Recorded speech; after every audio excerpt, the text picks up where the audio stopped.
Hello everyone.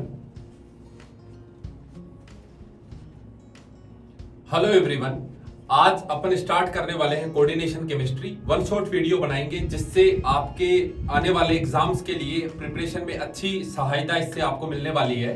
Definitely आप एक बार अगर ये देख लेंगे तो आपको कोऑर्डिनेशन केमिस्ट्री का एक पूरा ओवरव्यू, पूरे चैप्टर का ओवरव्यू बहुत ही कम समय में आपको हो जाएगा।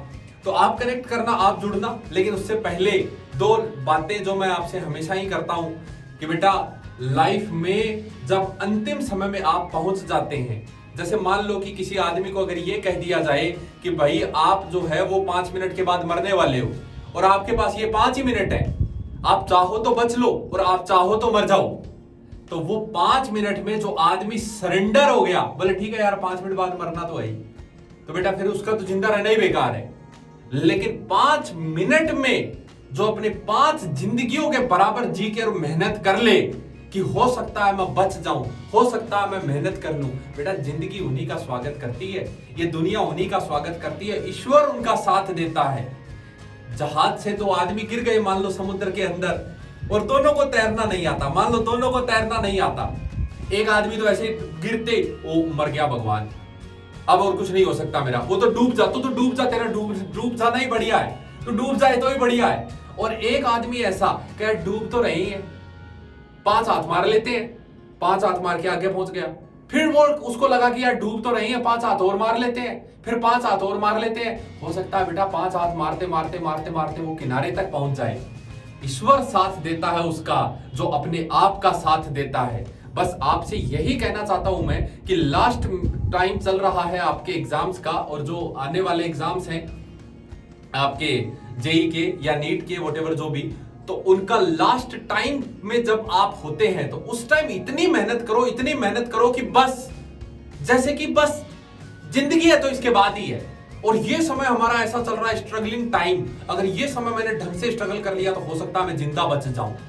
ये सोच करके अगर आप मेहनत करेंगे तो जिंदगी में आप अवश्य ही सक्सेसफुल बनेंगे। क्लियर? चलिए शुरू करते हैं हम अपना कोऑर्डिनेशन केमिस्ट्री। अच्छे से एफर्ट्स करिए, अच्छे से मेहनत करिए, देखते हैं क्या है पहले। तो स्टार्ट करते हैं हम हमारा कोऑर्डिनेशन केमिस्ट्री। ठीक है, सबसे पहले बात करते हैं, देखो कि हमारे जो सोल्ट होते हैं, कोऑर्डिनेशन केमिस्ट्री कहां से आया, हमारे जो सोल्ट होते हैं वो सोल्ट 2 प्रकार के होते हैं। पहला सोल्ट सिंपल सोल्ट जिसको कहते हैं, जिसमें एक ही प्रकार का कटाइन या एक ही प्रकार का अनाइन होता है, जैसे NaCl है, NaCl इज सोल्ट, और इसमें एक ही प्रकार का कटाइन Na+ और एक ही प्रकार का अनाइन Cl-। तो ऐसा सोल्ट जिसमें एक ही प्रकार का कटाइन और एक ही प्रकार का अनाइन मौजूद होता है उसे हम सिंपल सोल्ट कहते हैं। अब क्या करते हैं, 2 या 2 से ज्यादा सिंपल सोल्ट को आप क्या करो, किसी कंटेनर में लो, हथेली पर नहीं, किसी कंटेनर में लो और उनको प्रॉपर मिक्स करा दो, मिक्स करा के उनको क्रिस्टलाइज करा लो, उनको ठंडा कर लो। अब जो चीज तैयार हुई वो कहलाता है मॉलिक्यूलर या एडिशन कंपाउंड। अब जो चीज तैयार हुई वो क्या कहलाती है, मॉलिक्यूलर या एडिशन कंपाउंड। क्लियर है? ठीक है, अब मॉलिक्यूलर या एडिशन कंपाउंड जो आपने क्रिस्टल करवाए बनाए उसको आप चेक करो, उसको आप चेक करो। ठीक है, उसको आप चेक करो, अगर वो अपने सारे कॉन्स्टिट्यूएंट्स आयन का टेस्ट दे दे, यानी सारे कॉन्स्टिट्यूएंट्स आयन का टेस्ट दे दे, तब तो वो कहलाता है डबल सोल्ट, तब तो वो कहलाता है डबल सोल्ट। और डबल सोल्ट के फॉर्मूले जरूर याद कर लेना, KCl.MgCl2.6H2O कार्बोनाइट कहलाता है, NH4 का होल ट्वाइस SO4.Fe SO4.6H2O ये मोहर साल्ट कहलाता है। ठीक है, इसी प्रकार से ये किसी नए आयन का टेस्ट नहीं देते, अपने सारे कॉन्स्टिट्यूएंट्स आयन का टेस्ट दे देते हैं। अब दूसरे प्रकार के होते हैं कॉम्प्लेक्स कंपाउंड, जो 2 या 2 से ज्यादा से मिलकर के स्पीशीज से मिलकर के बने होते हैं, लेकिन अपने सारे कॉन्स्टिट्यूएंट्स आयन का टेस्ट नहीं देते हैं। जैसे इसे हम कहते हैं स्विट्जर सोल्ट, और इसे आप जब पानी में डालोगे तो ये Copper+2 आयंस का टेस्ट नहीं देता है, अपितु ये CuNH3 का होल 4+2 इस आयन का टेस्ट देता है, ब्लू कलर का, डीप ब्लू कलर का सॉल्यूशन बना देता है इस आयन की प्रेजेंस के कारण। तो अपने एक्चुअल आयंस का टेस्ट अगर कोई डबल सोल्ट नहीं दे रहा, मॉलिक्यूलर या एडिशन कंपाउंड नहीं दे रहा है, तो उसे हम कहेंगे कॉम्प्लेक्स कंपाउंड। क्लियर? चलिए आगे चलते हैं, नेक्स्ट बात करते हैं, फटाफट देखना। हाँ जी, कॉम्प्लेक्स कंपाउंड 2 प्रकार के होते हैं, एक तो होता परफेक्ट कॉम्प्लेक्स कंपाउंड और एक होता imperfect complex compound. Perfect complex compound ये कि भाई ठीक है, चलो परफेक्ट और इम्परफेक्ट ये कि चलो ठीक है भाई, एक नए आयन का टेस्ट दे दिया, जैसे डब्बे के का तो टेस्ट दे दिया इसने, CuNH3+2 का इसका टेस्ट तो दे दिया, इसका टेस्ट तो दे दिया, फिर इसे फोर्स किया हमने, अलग अलग प्रकार की परिस्थितियां निकाली, तो ये कॉपर प्लस 2 का टेस्ट भी दे दे तो ये कहलाएगा इम्परफेक्ट कॉम्प्लेक्स कंपाउंड। और कॉपर प्लस 2 का टेस्ट किसी भी परिस्थिति में अगर नहीं दे रहा है तब ये कहलाता है परफेक्ट कॉम्प्लेक्स कंपाउंड। तो जैसे CuCl4 3- इसमें आप H2S पास करते भी हो तो भी Cu2S का किसी प्रकार का पीपीटी नहीं बनता है। हम कहते हैं कुछ भी कर लो ये कॉपर प्लस 1 का टेस्ट देगा ही नहीं, ये परफेक्ट कॉम्प्लेक्स कहलाता है। उसी के बजाय अगर आप CdCl4 2- इसमें आप H2S पास करोगे तो आपको CDS का येलो पीपीटी नजर आ जाएगा। आपको क्या नजर आ जाएगा? CDS का येलो पीपीटी नजर आ जाएगा। तो आप कहेंगे ये तो जो है CD वाला ये तो इम्परफेक्ट कॉम्प्लेक्स है, ये तो क्या है? इम्परफेक्ट कॉम्प्लेक्स है। और अगर अपने सारे आयंस का टेस्ट नहीं दे रहा है किसी भी परिस्थिति में तो वो परफेक्ट कॉम्प्लेक्स कंपाउंड है। देखो कॉम्प्लेक्स को देख करके आप नहीं बता सकते परफेक्ट है कि इम्परफेक्ट है, वो तो आप एक्सपेरिमेंटली ही बता सकते हो। क्लियर? चलिए हाँ जी, अगला मेरा प्रश्न है क्या कॉपर प्लस 2 क्या KCl के साथ रिएक्ट करके CuCl का होल 4 2- ये बना देगा? आपसे मेरा प्रश्न है CuCl का होल 4 प्लस का 2 क्या, सॉरी 2- क्या ये कॉम्प्लेक्स बना देगा? CuCl whole 4 2- copper plus 2 oxidation state में क्या इसके साथ कॉम्प्लेक्स बना देता है? आंसर है नहीं। क्यों नहीं बनाता? क्योंकि यहां पर रेडॉक्स हो जाती है, कॉपर प्लस 2 और साइनाइड के बीच में हो जाती है रेडॉक्स, ये रेड्यूस हो जाता है कॉपर प्लस 1 में और इसको ऑक्सीडाइज कर देता है साइनोजन गैस में, इसको ऑक्सीडाइज कर देता है साइनोजन गैस में और फिर further copper plus 2 excess of जो Cl- बचा था इसके साथ कॉम्प्लेक्स बनाता है CuCl का होल 4 3- इसके साथ ये कॉम्प्लेक्स का फॉर्मेशन करता है। कॉपर प्लस 2 कभी भी साइनाइड के साथ डायरेक्ट टेस्ट नहीं देता है, ध्यान रखिएगा। कॉपर प्लस 1 में ये रिड्यूस हो जाता है लेकिन Cd2+ ऐसा कभी नहीं करता, Cd2+ ऐसा नहीं करता। Cd2+ का करोगे तो ये बन जाएगा CdCl का होल 4 आराम से, CdCl का होल 4 2- ये आराम से बन जाता है। क्लियर? चलिए आगे चलते हैं, नेक्स्ट बात करते हैं। अब देखो AgCl अमोनिया के साथ रिएक्शन किया, एक्वस अमोनिया NH4OH भी लिखा हुआ हो सकता है, सिंपल अमोनिया एक्वस लिखा हुआ है तो भी कोई दिक्कत नहीं है।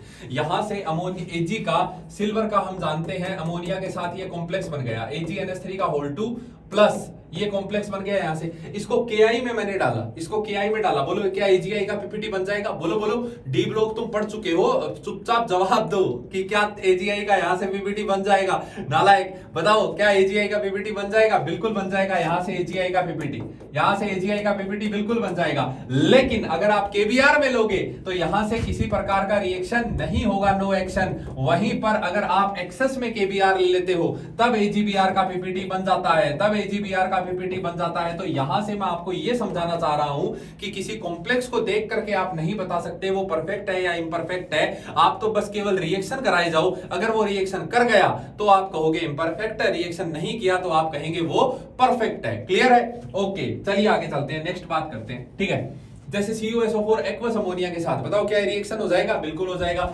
CuNH3 का होल 4 प्लस 2 ये कॉम्प्लेक्स बन जाएगा। जेई मेन में आराम से पूछ लिया जाता है बेटा, ऐसा प्रश्न ध्यान रखना, आराम से बन जाएगा।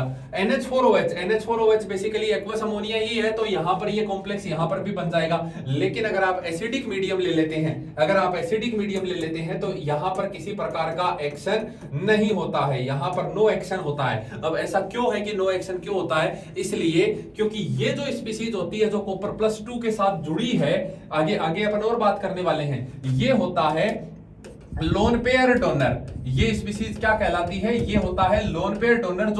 जो इस ब्रैकेट के अंदर आता है वो लोन पेयर डोनर होता है। अगर लोन पेयर है तब तो ये बनेगा, लोन पेयर नहीं है तो नहीं बनेगा। अब तुम खुद सोचो, NH3 में अगर आप H+ डालोगे तो ये तो कन्वर्ट हो जाएगा NH4+ में। अब तो इसके पास लोन पेयर रहा ही नहीं, और जब लोन पेयर रहा ही नहीं तो ये कॉपर प्लस 2 को क्या देगा? अगर लोन पेयर रहा ही नहीं तो कॉपर प्लस 2 को क्या देगा? इसलिए यहां पर एसिडिक मीडियम में अमोनिया कॉपर प्लस 2 के साथ कॉम्प्लेक्स की फॉर्मेशन नहीं करता है। क्लियर? चलिए आगे चलते हैं, नेक्स्ट बात करते हैं। अगला मेरे पास present representation of complex compound. देखो एक डब्बा और डब्बे के इधर या इधर कुछ भी लिखा हुआ हो सकता है। ये जो होता है इसे हम कहते हैं आयोनाइजेशन स्फीयर। इसे हम क्या कहते हैं? आयोनाइजेशन स्फीयर कहते हैं। और ये जो डब्बा है इस डब्बे को हम क्या नाम दे देते हैं? इसे हम कहते हैं कोऑर्डिनेशन स्फीयर। इसे हम क्या नाम देते हैं? इसे हम कहते हैं कोऑर्डिनेशन स्फीयर। आयोनाइजेशन स्फीयर इधर भी हो सकता और इधर भी हो सकता, किधर भी हो सकता आयोनाइजेशन स्फीयर। क्लियर? ओके, यहां पर जो स्पीसीज जुड़ी होती है उसे हम नाम देते हैं प्राइमरी वैलेंसी। उसे हम क्या कहते हैं? Primary valency. और ये क्या होती है? आयोनाइजेबल होती है। ये क्या होती है? आयोनाइजेबल, मतलब ये टूट सकता है,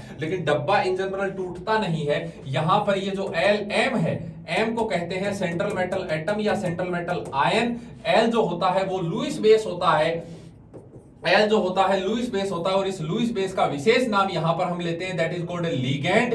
N जो होता है यहां पर, this N is number of ligand, this N is number of ligand, और ये जो चार्ज है plus minus x, that is the charge on complex, charge on complex. इसे कोऑर्डिनेशन स्फीयर और आयोनाइजेशन स्फीयर, ये जो नंबर ऑफ लिगेंड है इसे हम सेकेंडरी वैलेंसी भी इन जनरल कहते हैं, जो कि नॉन आयोनाइजेबल होता है इन जनरल, यानी ये टूटता नहीं है, इस चीज का ध्यान रखेंगे। चलिए आगे चलते हैं, नेक्स्ट बात करते हैं।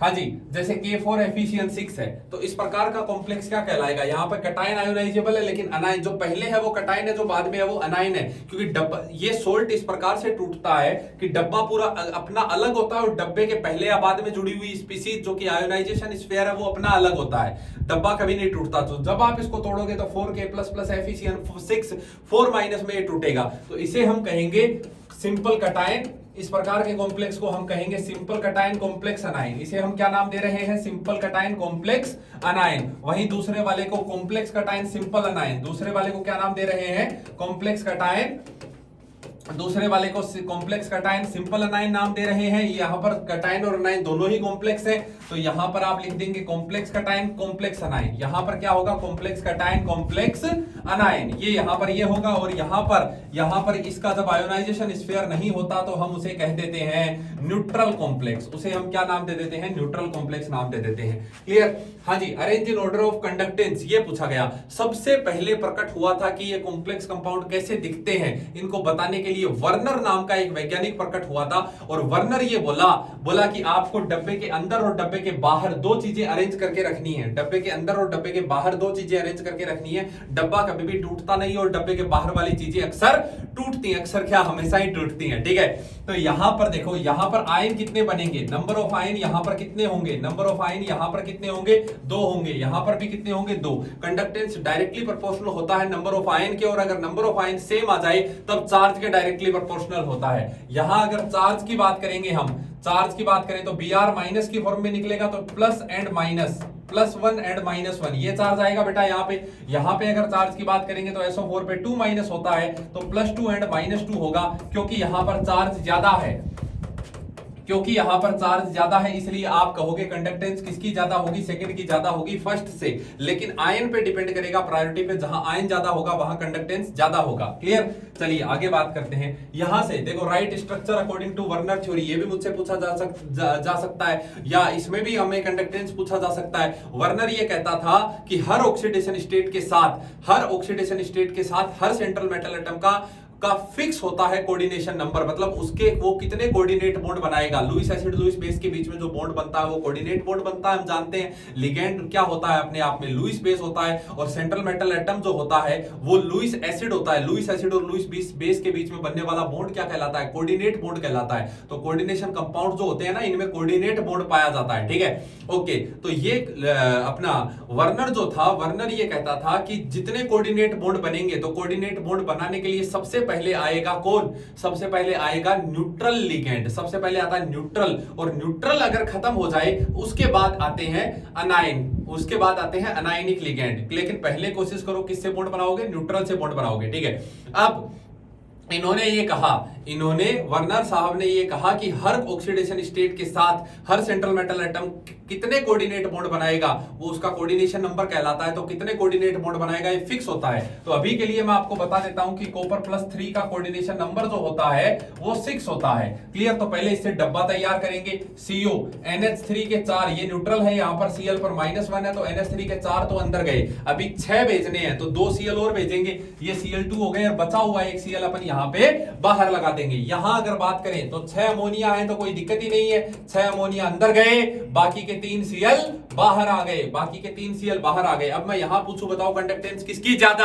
आप यहां कहेंगे यहां कितने आयन बन रहे हैं? 4 आयन बन रहे हैं, क्योंकि 3 Cl अपने आप में आयन है और एक डब्बा अपने आप में आयन है। 4 आयन बन रहे हैं। यहां कितने आयन बन रहे हैं? 2 आयन बन रहे हैं। इसलिए कंडक्टेंस किसकी ज्यादा होगी? इसकी ज्यादा होगी, इसकी कम होगी। यहां से यह भी पूछा जा सकता है कि AgNO3 अगर एक्सेस में डाल दिया जाए, ये ऐसे दे करके, तो बताओ कितने मोल AgCl का पीपीटी बनेगा? तो यहां 3 मोल बनेगा, यहां कितना मोल बनेगा?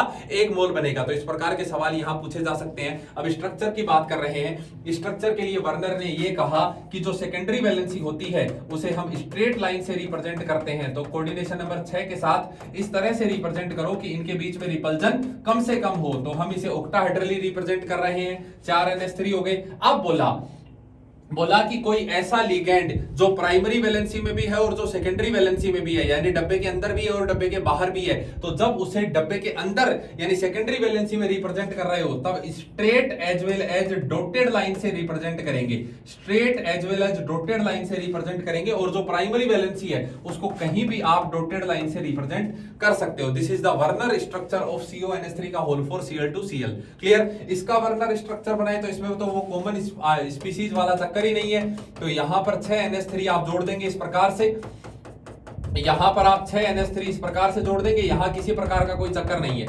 यहां 6 NH3 इस प्रकार से जुड़ गए और 3 Cl क्योंकि प्राइमरी वैलेंसी में इसको डॉटेड लाइन से कहीं भी जोड़ा जा सकता है। डॉटेड लाइन से कहीं भी जोड़ा जा सकता है। This is the Werner structure.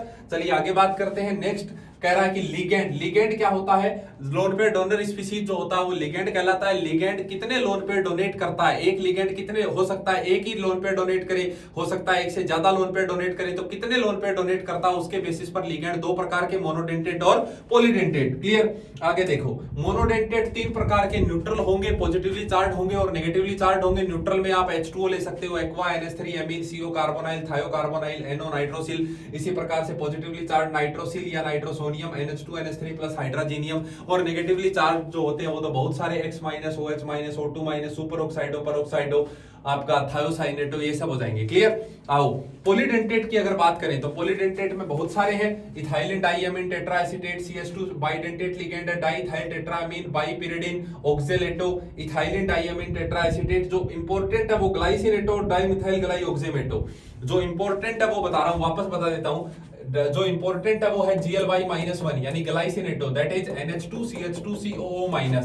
ये इंपॉर्टेंट है, ध्यान रखिएगा इसको। बाइडेंटेट लिगेंड है ये और ये डोनर साइट है। इसी प्रकार से डाइमिथाइल ग्लाइऑक्जेमेटो, DMG-1, C यहां पर CH3, यहां पर CH3 सीख लो कैसे बना रहा हूं। डाइमिथाइल ग्लाइऑक्जेमेटो, N O पर माइनस, डबल बॉन्ड NOH।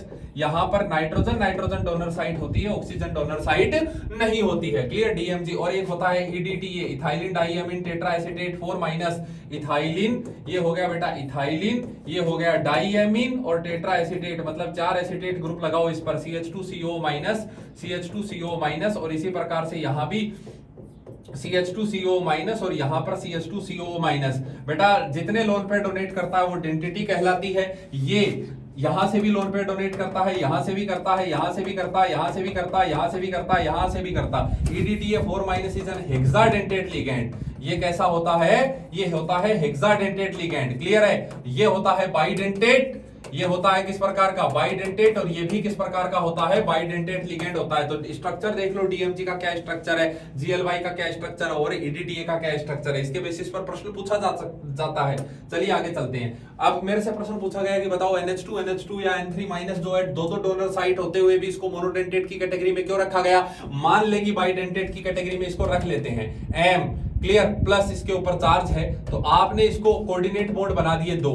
बेटा जो भी पॉलीडेंटेट लिगेंड होता है, जो भी पॉलीडेंटेट लिगेंड मतलब एक से ज्यादा डोनर साइट होगी, वो हमेशा सेंट्रल मेटल एटम के अराउंड एक रिंग का फॉर्मेशन करेगा, एक रिंग का फॉर्मेशन करेगा। जो सेंट्रल मेटल एटम के अराउंड रिंग का फॉर्मेशन करता है, यानी ऐसा लिगेंड जिसके पास एक से ज्यादा डोनर साइट होती हैं, वो कहलाता है चिलेटिंग लिगेंड। उसे क्या कहते हैं? चिलेटिंग लिगेंड कहते हैं। जो रिंग वो बनाता है उसे चिलेटिंग रिंग कहते हैं। और रिंग के बनने से मॉलिक्यूल में स्टेबिलिटी जो होती है वो अप्रत्याशित रूप से बढ़ जाती है। रिंग में स्टेबिलिटी, रिंग बनने के कारण स्टेबिलिटी ज्यादा हो जाती है, इसे हम कहते हैं चिलेशन इफेक्ट। लेकिन ध्यान रखना कि रिंग कभी भी 3 मेंबर या 4 मेंबर की नहीं बनेगी, क्योंकि 3 या 4 मेंबर की रिंग जो होती है वो हाईली स्ट्रेन्ड रिंग होती है। तो ये हालांकि इसके पास 2 डोनर साइट है, पर ये 3 मेंबर की रिंग बन गई। यहां से कितने मेंबर की रिंग बन गई? 3 मेंबर की। और ये हाईली स्ट्रेन्ड रिंग है। ये कैसी रिंग है? हाईली स्ट्रेन्ड रिंग है। इसलिए ये बाइडेंटेट 2 डोनर साइट होते हुए भी ये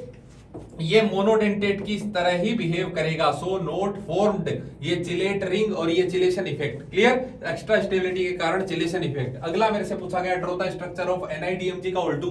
NiDMG का होल 2 जो होता है इसका कलर, ये पीपीटी होता है बेटा, रोजी रेड पीपीटी होता है। कैसा होता है? रोजी रेड पीपीटी या चेरी रेड पीपीटी होता है। डीएमजी का स्ट्रक्चर अभी अभी मैं तुमको बता चुका हूं। एनआई आपसे इसमें यह भी पूछा जा सकता है, बताओ ये डीएमजी NiDMG होल 2 में कितने कितने मेंबर रिंग प्रेजेंट है? तो इसमें ध्यान रखिएगा 4 रिंग्स प्रेजेंट होती हैं, 2 तो 5 मेंबर होती हैं और 2 6 मेंबर होती हैं। कैसे देखो, Na+2 नाइट्रोजन डोनर साइड था, डबल बॉन्ड ये C और यहां पर CH3 तो 5 मेंबर की रिंग बन गई। 5 मेंबर की रिंग सिंपली इधर बनेगी, 5 मेंबर की रिंग सिंपली इधर बनेगी नाइट्रोजन के साथ। अब इसके ऊपर कौन था? O पे माइनस था, यहां पर कौन था? O पे H था। तो यहां इस वाले नाइट्रोजन का जो O पे माइनस होगा उसके साथ यहां पर हाइड्रोजन बॉन्डिंग से एक और रिंग होगी, और यहां पर जो OH था हाइड्रोजन बॉन्डिंग से एक और रिंग होगी। ये रिंग है 6 मेंबर, ये रिंग भी है 6 मेंबर हाइड्रोजन बॉन्डिंग के कारण। ये रिंग है 5 मेंबर और एक 5 मेंबर की रिंग इधर प्रेजेंट होगी। इस कारण से NiDMG होल 2 के पास 4 रिंग्स होती हैं, 2 6 मेंबर की होती हैं जो कि हाइड्रोजन बॉन्डिंग से बनती हैं, और 2 5 मेंबर की होती हैं जो कि लिगेंड बनाता है चिलेशन से। Draw the structure of MEDTA4-। अब यहां भी पूछा जा सकता है, बताओ इसमें कितने मेंबर रिंग हैं? तो ध्यान रखिएगा MEDTA4-। EDTA जो होता है वो इस प्रकार से CH2 और यहां पर N। एक रिंग तो बेटा ये बन गई 5 मेंबर की, एक रिंग तो ये बन गई 5 मेंबर की। फिर इसके ऊपर कौन होगा? O-CO CH2, एक रिंग ये बन गई बेटा 5 मेंबर की। O-CO CH2, एक रिंग ये बन गई बेटा 5 मेंबर की। और इसी प्रकार से O-CO CH2, एक रिंग ये बन गई 5 मेंबर की, और इसी प्रकार से O-CO CH2, एक 5 मेंबर की रिंग ये बन गई। इस प्रकार से इसमें 5 मेंबर रिंग होती है। इसमें कितनी होती है? 5 मेंबर की रिंग्स होती है, इसको ध्यान रखिएगा। क्लियर, चलिए आगे बात करते हैं। हाँ जी, EDTA तो ये मैंने बता ही दिया। EDTA का स्ट्रक्चर ये हेक्साडेंटेट लिगेंड है। हाँ जी, एक होता है एम्बीडेंटेट लिगेंड। एम्बीडेंटेट लिगेंड क्या होता है? जिसके पास 2 डोनर साइट होते हुए भी वो मोनोडेंटेट की तरह बिहेव करेगा, यानी एट अ टाइम वो एक ही आपका डोनर साइट का इस्तेमाल कर सकता है। और इसकी खास बात ये होती है कि इसमें जो दोनों डोनर साइट होती हैं, both donor sites are different. जैसे एक कार्बन है और एक नाइट्रोजन है। क्लियर, तो इनका नामकरण कैसे करेंगे? जैसे CN- और NC-, इसको कहते हैं साइनो। इसे क्या कहते हैं? साइनो। इसे क्या कहते हैं? आइसोसाइनो। आप चाहो तो दोनों को साइनो कह सकते हो, लेकिन आपको स्पेसिफाई करना पड़ेगा। साइनो कहो लेकिन ब्रैकेट में C लगाओ, इसे भी साइनो कहो लेकिन इसके ब्रैकेट में N लगाना पड़ेगा आपको। क्लियर है? इस तरह से इनका नाम लिखा जाता है। तो एम्बीडेंटेट लिगेंड क्या होते हैं? जिनके पास एक से ज्यादा डोनर साइट होती है और दोनों डोनर साइट अलग अलग होती हैं, बट एट अ टाइम एक ही डोनर साइट का इस्तेमाल वो कर सकता है। और ऐसा क्यों? ऐसा इसलिए क्योंकि 3 या 4 मेंबर की रिंग ये बनाएगा नहीं कभी भी। ठीक है, आओ NO2- नाइट्रो और ONO- नाइट्राइटो, इसी प्रकार से NCO- आइसोसाइनेटो, OCN- साइनेटो, ये सब। क्लियर, चलिए आगे चलते हैं, नेक्स्ट बात करते हैं। नेक्स्ट देखो, हाँ जी, ऑर्गेनिक लिगेंड। ऑर्गेनिक लिगेंड क्या होते हैं? जो ऐसे लिगेंड जिनमें कार्बन होता है, पाई बॉन्ड होता है, और ये क्या करते हैं? अगर इनके पास लोन पेयर है तो बहुत अच्छी बात है, और अगर लोन पेयर नहीं है तो पाई इलेक्ट्रॉन क्लाउड डोनेट कर देते हैं। ये organic ligand carbon containing ligand होते हैं, और अगर इनके पास लोन पेयर है तो बहुत अच्छी बात है, नहीं है तो पाई इलेक्ट्रॉन क्लाउड डोनेट कर देंगे। Clear, okay. CH2 double bond CH2, इस इंपॉर्टेंट मॉलिक्यूल को कहा जाता है इथाइलिन। इसे क्या कहते हैं? इथाइलिन कहते हैं। तो इसके पास लोन पेयर तो है नहीं, तो ये क्या करेगा? पाई इलेक्ट्रॉन क्लाउड डोनेट कर देगा। क्या कर देगा? पाई इलेक्ट्रॉन क्लाउड डोनेट कर देगा। इसे रिप्रेजेंट ऐसे किया जाता है पाई C2H4। अगर पाई इलेक्ट्रॉन क्लाउड डोनेट कर रहा है तो पाई से रिप्रेजेंट करेंगे, और अगर लोन पेयर डोनेट कर रहा है तो पाई की जगह क्या लिख देंगे? सिग्मा लिखेंगे। अभी लिखेंगे, कैसे लिख रहे हैं देखो। अच्छा, इसका नामकरण कैसे करते हैं? ईटा की पावर, इसकी पावर लगाते हैं, और पावर वो होती है कि कितने कार्बन एटम्स के बीच में लोन पेयर या सॉरी ये पाई इलेक्ट्रॉन क्लाउड डीलोकलाइज्ड है। तो अभी कितने कार्बन एटम्स के बीच में? 2 के बीच में, तो ईटा की पावर 2, और इसका नाम हो जाएगा इथाइलिन। ईटा की पावर 2 इथाइलिन। क्लियर, इसी प्रकार से C3H5- मेरे भाई ये होता है CH2 डबल बॉन्ड CH2 पर माइनस, ये होता है। तो ये हो सकता है कि इसके पास लोन पेयर है, तो हो सकता है ये लोन पेयर डोनेट कर दे, या इसका रेजोनेटिंग स्ट्रक्चर कैसा बनेगा? इसका रेजोनेटिंग स्ट्रक्चर ऐसा बनेगा, पूरे पर नेगेटिव चार्ज, तो ये हो सकता है पाई इलेक्ट्रॉन क्लाउड डोनेट कर दे। अगर ये लोन पेयर डोनेट कर रहा है तब इसे हम कहेंगे सिग्मा C3H5। इस समय ये 2 इलेक्ट्रॉन डोनर होगा और इस समय सिंपल इसका नाम लिखेंगे अलाइल। इसका सिंपल नाम क्या लिखेंगे? अलाइल। लेकिन जब ये पाई इलेक्ट्रॉन क्लाउड डोनेट कर रहा होगा तब इसे रिप्रेजेंट करेंगे पाई C3H5 से और 4 इलेक्ट्रॉन डोनर इस समय ये होगा। कितना इलेक्ट्रॉन डोनर? 4 इलेक्ट्रॉन डोनर और इसे लिखेंगे ईटा की पावर 3 अलाइल। इसे क्या कहेंगे? इसे कहेंगे ईटा की पावर 3 अलाइल। नेक्स्ट बात करते हैं, चलिए। हाँ जी, अगला इसी प्रकार से C5H5 माइनस साइक्लोपेंटाडाइनाइल। ये है साइक्लोपेंटाडाइनाइल इस तरह से। तो ये अगर ये लोन पेयर डोनेट कर दे तब तो ये सिग्मा C5H5 कहलाएगा। इसका सिंपल नाम होगा साइक्लोपेंटाडाइनाइल। इसका सिंपल नाम लिखेंगे साइक्लोपेंटाडाइनाइल। और ये कितना इलेक्ट्रॉन डोनर होगा? 2 इलेक्ट्रॉन डोनर। लेकिन हो सकता है ये पूरा का पूरा पाई इलेक्ट्रॉन क्लाउड डोनेट कर दे अपना। अगर पूरा का पूरा पाई इलेक्ट्रॉन क्लाउड डोनेट कर रहा है तब पाई C5H5 ईटा की पावर 5 साइक्लोपेंटाडाइनाइल। ईटा की पावर 5 साइक्लोपेंटाडाइनाइल कहेंगे इसको। ओके, और कितना इलेक्ट्रॉन डोनर होगा यार? 6 इलेक्ट्रॉन डोनर होगा। आओ आगे चलते हैं, नेक्स्ट बात करते हैं। हाँ जी, कैलकुलेट ऑक्सीडेशन स्टेट बहुत सरल है। के क्या करेगा? के क्या करेगा? +1 की फॉर्म में निकलता है तो इसके ऊपर कितना चार्ज छोड़ के जाएगा? -1। C2H4 न्यूट्रल होता है तो यहां पर इसकी वजह से 0 ही रहेगा। Cl एक -1 के रूप में निकलता है। 3 किस फॉर्म में निकलेंगे? -3 की फॉर्म में। तो यहां कितना बच जाएगा? +3। इस कारण से Pt का ऑक्सीडेशन स्टेट कितना आएगा? यहां पर +2 आएगा। यार EDTA के ऊपर 4 माइनस होता है। एक माइनस इसको, ये बाहर जो लगा हुआ है इसको पहले से दे दो। ये 4 माइनस के फॉर्म में बाहर गया तो यहां पर कितना छोड़ के जाएगा? प्लस का 4। कट के Fe पर कितना आएगा ऑक्सीडेशन स्टेट? +3 ऑक्सीडेशन स्टेट आ जाएगा। क्लियर? इसी प्रकार से इसको सोल्व करोगे। C5H5 एक के ऊपर माइनस का चार्ज होता है -1, 2 -2 की फॉर्म में जाएंगे। पीछे कितना चार्ज बचेगा रे? प्लस का 2। इस कारण से यहां Fe किस ऑक्सीडेशन स्टेट में है? +2 ऑक्सीडेशन स्टेट में है। चलिए आगे चलते हैं। नेक्स्ट, एक चीज होता है कोऑर्डिनेशन नंबर और एक चीज होता है नंबर ऑफ लिगेंड। मेरे भाई अगर मोनोडेंटेट लिगेंड है तो क्योंकि एक लिगेंड एक ही कोऑर्डिनेट बॉन्ड बना पाएगा तो मोनोडेंटेट लिगेंड में तो जो नंबर ऑफ लिगेंड है वही कोऑर्डिनेशन नंबर होता है। परंतु पॉलीडेंटेट लिगेंड, क्योंकि एक ही लिगेंड ही कई प्रकार के कोऑर्डिनेट बॉन्ड बना सकता है, इसलिए पॉलीडेंटेट लिगेंड में नंबर ऑफ लिगेंड अलग होता है और कोऑर्डिनेशन नंबर अलग होता है। कोऑर्डिनेशन नंबर की कितने पाई बॉन्ड, कितने कोऑर्डिनेट बॉन्ड बना रहा है। तो मोनोडेंटेट है, मोनोडेंटेट में कोऑर्डिनेशन नंबर और नंबर ऑफ लिगेंड बराबर होगा। CO मोनोडेंटेट है, 5-5 हो जाएगा। यहां पर कितना कितना हो जाएगा बेटा? यहां पर 5-5 हो जाएगा। लेकिन EDTA अकेला ही हेक्साडेंटेट लिगेंड है तो कोऑर्डिनेशन नंबर 6 होगा, लेकिन नंबर ऑफ लिगेंड कितना होगा? 1। आइए आगे बात करते हैं। Next, calculate effective atomic number. Effective atomic number क्या होता है कि बॉन्ड बनने के बाद सेंट्रल मेटल एटम के पास टोटल कितने इलेक्ट्रॉन है, that is effective atomic number. अब ये कैलकुलेट कैसे करते हैं ध्यान दे लेना। EN के लिए देखो भाई, उसके खुद के इलेक्ट्रॉन तो उसके पास है ही। एटॉमिक नंबर, अगर ऑक्सीडेशन स्टेट प्लस में है तो इलेक्ट्रॉन निकल गए और ऑक्सीडेशन स्टेट अगर माइनस में है तो इलेक्ट्रॉन जुड़ गए। इन जनरल ऑक्सीडेशन स्टेट किस में होती है? प्लस में होती है, इसलिए उतने इलेक्ट्रॉन हम निकाल देंगे। माइनस का X जो कि ऑक्सीडेशन स्टेट हो गई। ये X क्या है? इसका ऑक्सीडेशन स्टेट है। तो इतने इलेक्ट्रॉन निकल गए। ये तो हो गए उसके खुद के।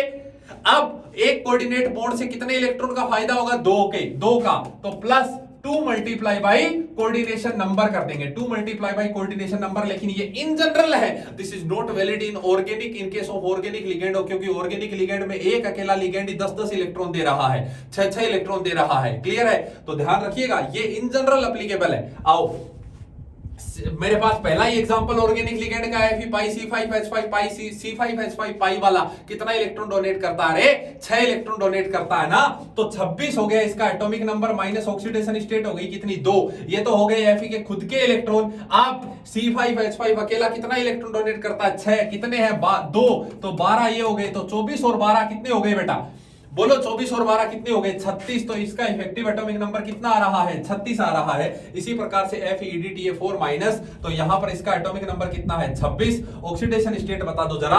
प्लस का 3 कितना है इसमें ऑक्सीडेशन स्टेट? प्लस का 3, क्योंकि 1 माइनस और 4 प्लस का 3। तो यहां पर कर दोगे -3। अकेला ही 6 के बराबर है। 6 मल्टीप्लाई बाई 2, यानी यहां पर इफेक्टिव एटॉमिक नंबर कितना आएगा? 35। आगे चलते हैं। नेक्स्ट, इसके बाद मेरे से पूछा गया Ti सिग्मा C3H5 का होल 2i। C3H5 कितना इलेक्ट्रॉन डोनर है? सिग्मा लिखा हुआ है तो 2 इलेक्ट्रॉन डोनर है। पाई लिखा हुआ है तो कितना इलेक्ट्रॉन डोनर है रे? 4 इलेक्ट्रॉन डोनर है। और Ti का एटॉमिक नंबर कितना होता है? 22। तो 22 मल्टीप्लाई माइनस इसके ऊपर चार्ज होता है -1 का, -4 plus 2 multiply by 2 plus 2 multiply by 4, इसको जोड़ लेंगे तो इसका इफेक्टिव एटॉमिक नंबर आपको यहां से देखने को मिल जाएगा। क्लियर? चलते हैं आगे, नेक्स्ट बात करते हैं। अगला है मेरे पास सिडविक रूल। सिडविक नाम का वैज्ञानिक था जो लुईस का भाई था। सिडविक नाम का वैज्ञानिक था जो किसका भाई था? लुईस का भाई था। सिडविक ये कहता है, जैसे लुईस ये कहता था कि बॉन्ड क्यों बनाता है कोई भी बॉन्ड? क्योंकि वो चाहता है कि उसके आउटर मोस्ट सेल में कितने इलेक्ट्रॉन रहे? 8 इलेक्ट्रॉन रहे। उसी प्रकार से सिडविक ये कहता था कि कोऑर्डिनेट कंपाउंड इसलिए बन रहे हैं क्योंकि अगर 3D सीरीज का कोई एलिमेंट है तो वो नेबरिंग नोबेल गैस जितने इलेक्ट्रॉन रखना चाहता है, यानी कितने 36, और अगर 4D का है तो 54 रखना चाहता है, और अगर 5D सीरीज का है तो 86 रखना चाहता है। 2 10 36 54 86 इस प्रकार से इलेक्ट्रॉन रखना चाहता है। ये किसने बात कही? सिडविक ने। लेकिन ये नियम सरासर गलत था। लुईस भी गलत था और सिडविक भी गलत था, परंतु अब इस्तेमाल करना पड़ता है, क्या करें? आपसे पूछा गया कि बताओ which of the following does not follow Sidgwick rule. K3FeCN6 का अगर मैं करूंगा तो Fe का एटॉमिक नंबर कितना? 26 माइनस इसका ऑक्सीडेशन स्टेट कितना आ जाएगा? 3 प्लस 2 मल्टीप्लाई बाई 6 तो 12 में से 3 गए, कितने बचे? 12 में से 3 गए बचे 9। 26 और 9 कितने? 35। इसका इफेक्टिव एटॉमिक नंबर कितना आ जाएगा? 35। लेकिन यहां पर अगर बात करो तो 26 माइनस इसका ऑक्सीडेशन स्टेट है 2 मल्टीप्लाई बाई 6 तो ये आएगा 36। इसी प्रकार से इसे सोल्व कर लेंगे और हम ये बता देंगे कि किसमें इफेक्टिव एटॉमिक नंबर जिसमें 36 54 86 इस कैटेगरी में आ रहा है उसका वो स्टेबल होगा, किसके अनुसार? सिडविक के अनुसार। चलिए आगे चलते हैं, नेक्स्ट बात करते हैं। हाँ जी, अब मेरे पास है, ये भी सिडविक का ही है। सिडविक का ही एक एप्लीकेशन है HX, ये दिया हुआ है मुझे MnCO का होल 5। बताओ x का वैल्यू क्या होगा? बेटा पहले जो लिखा हुआ है वो हमेशा प्लस की फॉर्म में निकलता है और इलेक्ट्रॉन दे करके जाता है, यानी जब आप इसको आयोनाइज करोगे तो XH प्लस आप ऐसा लिखोगे MnCO का होल 5 और यहां पर आप कर दोगे माइनस का x, यानी इतना इलेक्ट्रॉन ये इसको दे करके गया है। तो Mn का कितना होता है बेटा? 25। एटॉमिक नंबर ऑक्सीडेशन स्टेट इसकी किस में आएगी? माइनस में, क्योंकि CO तो न्यूट्रल होता है। तो plus x plus 5 multiply by 10 5 multiply by 2, क्योंकि एक CO 2 इलेक्ट्रॉन डोनर होता है, और इसको बराबर कर दो किसके? 36 के।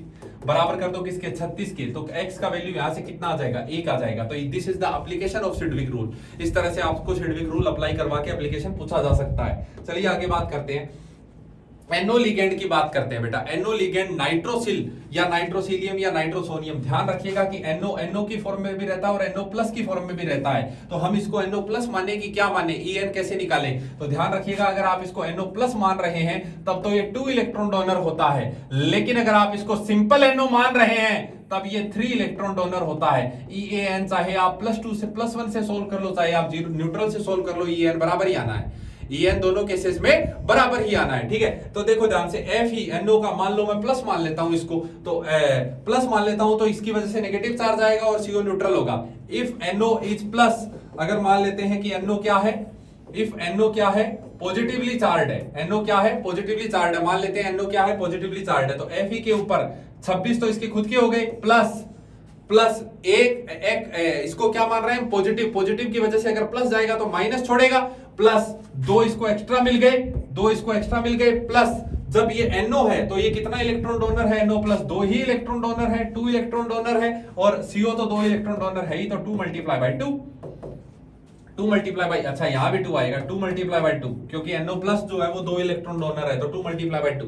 तो ये तो तब जब NO+ माना। अगर NO को हम न्यूट्रल मान लेते हैं, इफ NO क्या है? न्यूट्रल, अगर मान लेते हैं NO न्यूट्रल है, तब 26 तो है ही, और ऑक्सीडेशन स्टेट यहां पर कितनी होगी? 0 प्लस, लेकिन अब ये कितना इलेक्ट्रॉन डोनर होगा? 3, तो 3 मल्टीप्लाई बाई 2, और ये तो 2 मल्टीप्लाई बाई 2 होगा ही। CO के केस में देख लो दोनों बराबर आएंगे, ये 4 और 2 6, और यहां भी 6। इफेक्टिव एटॉमिक नंबर पे फर्क नहीं पड़ेगा, चाहे आप NO को न्यूट्रल माने, चाहे आप NO को पॉजिटिवली चार्ज माने, ठीक है? चलिए आगे बात करते हैं। नेक्स्ट देखो, कैलकुलेट EN। तो इस प्रकार का प्रश्न अगर आ जाए तब EN कैलकुलेट कैसे किया जाता है? तो देखो, जैसे A और B के बीच में, पहले ये समझो, A और B के, A के पास 1 इलेक्ट्रॉन था, B के पास 1 इलेक्ट्रॉन था। अगर इनके बीच में बॉन्ड बन गया, अब बताओ ये दोनों इलेक्ट्रॉन किसके हैं? A के हैं कि B के हैं? आप कहेंगे ये दोनों इलेक्ट्रॉनों पर A का भी अधिकार है और इस दोनों इलेक्ट्रॉनों पर B का भी अधिकार है, यानी जब बॉन्ड बन जाता है तो एक्स्ट्रा 1 इलेक्ट्रॉन फेवर में ऐड हो जाता है किसी एक पर्टिकुलर एटम के। उसी प्रकार से ये जो बॉन्ड बना हुआ है Fe के बीच में, this is called metal metal bond. तो इसका भी एक इलेक्ट्रॉन इसके खाते में एक्स्ट्रा आएगा और एक इलेक्ट्रॉन इसके खाते में एक्स्ट्रा आएगा। तो ऐसे का इफेक्टिव एटॉमिक नंबर निकालने के लिए हम क्या करते हैं, टोटल इलेक्ट्रॉन निकाल लेते हैं और फिर डिवाइड बाय 2 कर देंगे। तो टोटल इलेक्ट्रॉन देखो, ऑक्सीडेशन स्टेट तो 0 है, 26 मल्टीप्लाई बाय 2, ये तो Fe के खुद के हो गए 52, Fe के खुद के हो गए 52। कितने CO हैं, 9 CO हैं। एक CO कितने इलेक्ट्रॉन देता है, 2 देता है। तो आप कहेंगे 2 मल्टीप्लाई बाय 9, 18 ये हो गए, 18 ये हो गए। अब मेटल मेटल बॉन्ड, ये 2 इलेक्ट्रॉन इसके भी काउंट करेंगे अलग से, क्योंकि इसको एक एक्स्ट्रा देना, एक इसको एक्स्ट्रा देना। 2 इलेक्ट्रॉन मेटल मेटल बॉन्ड के 2 इलेक्ट्रॉन, यहां से आप इसको जब सोल्व करोगे तो ये आएगा 72, ये आएगा कितना, 72। अब आप इफेक्टिव एटॉमिक नंबर पर Fe निकालेंगे तो ये आ जाएगा 72 डिवाइड बाय 2 दैट इज 36। इस तरह से इफेक्टिव एटॉमिक नंबर यानी मेटल मेटल बॉन्ड के 2 और काउंट करो, टोटल जोड़ो, टोटल जोड़ के डिवाइड बाय 2 कर दो। क्लियर? चलिए आगे बात करते हैं। हाँ जी, उसके बाद होता है non classical ligand. Classical ligand वो जो सिर्फ इलेक्ट्रॉन देता है, नॉन क्लासिकल लिगेंड वो होता है जो अपना इलेक्ट्रॉन देता तो है सेंट्रल मेटल एटम को, लेकिन बदले में अपने खाली ऑर्बिटल में वो इलेक्ट्रॉन ले भी लेता है, एक तरह का बैक बॉन्डिंग टाइप का, बैक बॉन्डिंग टाइप का। जैसे ये लिगेंड है, ये सेंट्रल मेटल एटम है, तो लिगेंड ने सेंट्रल मेटल एटम के वैकेंट ऑर्बिटल में अपना लोन पेयर दिया। क्लियर? बदले में मेटल के पास जो भरे हुए ऑर्बिटल है वहां से ओवरलैप कर लिया कौन, लिगेंड का खाली वाला ऑर्बिटल। और लिगेंड के पास ये जो खाली वाले ऑर्बिटल होते हैं ना, लिगेंड के पास जो खाली वाले ऑर्बिटल होते हैं, ये खाली वाले ऑर्बिटल होते हैं एंटी बॉन्डिंग मॉलिक्यूलर ऑर्बिटल। कौन होते? Anti bonding molecular orbital. तो ये खाली वाले ऑर्बिटल कौन से हैं, एंटी बॉन्डिंग मॉलिक्यूलर ऑर्बिटल इसके भी, और इसके खाली वाले कौन से हैं, ये भी एंटी बॉन्डिंग मॉलिक्यूलर ऑर्बिटल। अब ये 2 प्रकार के, ये देखो सिग्मा से तो दे रहा है और पाई से ले रहा है, तो इसको कहेंगे सिग्मा डोनर पाई एक्सेप्टर। और ये क्या कर रहा है, ये तो पाई इलेक्ट्रॉन क्लाउड ही डोनेट कर रहा है, तो pi donor pi acceptor. Organic ligand इस प्रकार का हो तो पाई डोनर पाई एक्सेप्टर, और इसको सिग्मा डोनर पाई एक्सेप्टर कहेंगे। क्लियर? आओ चलो आगे बात करते हैं।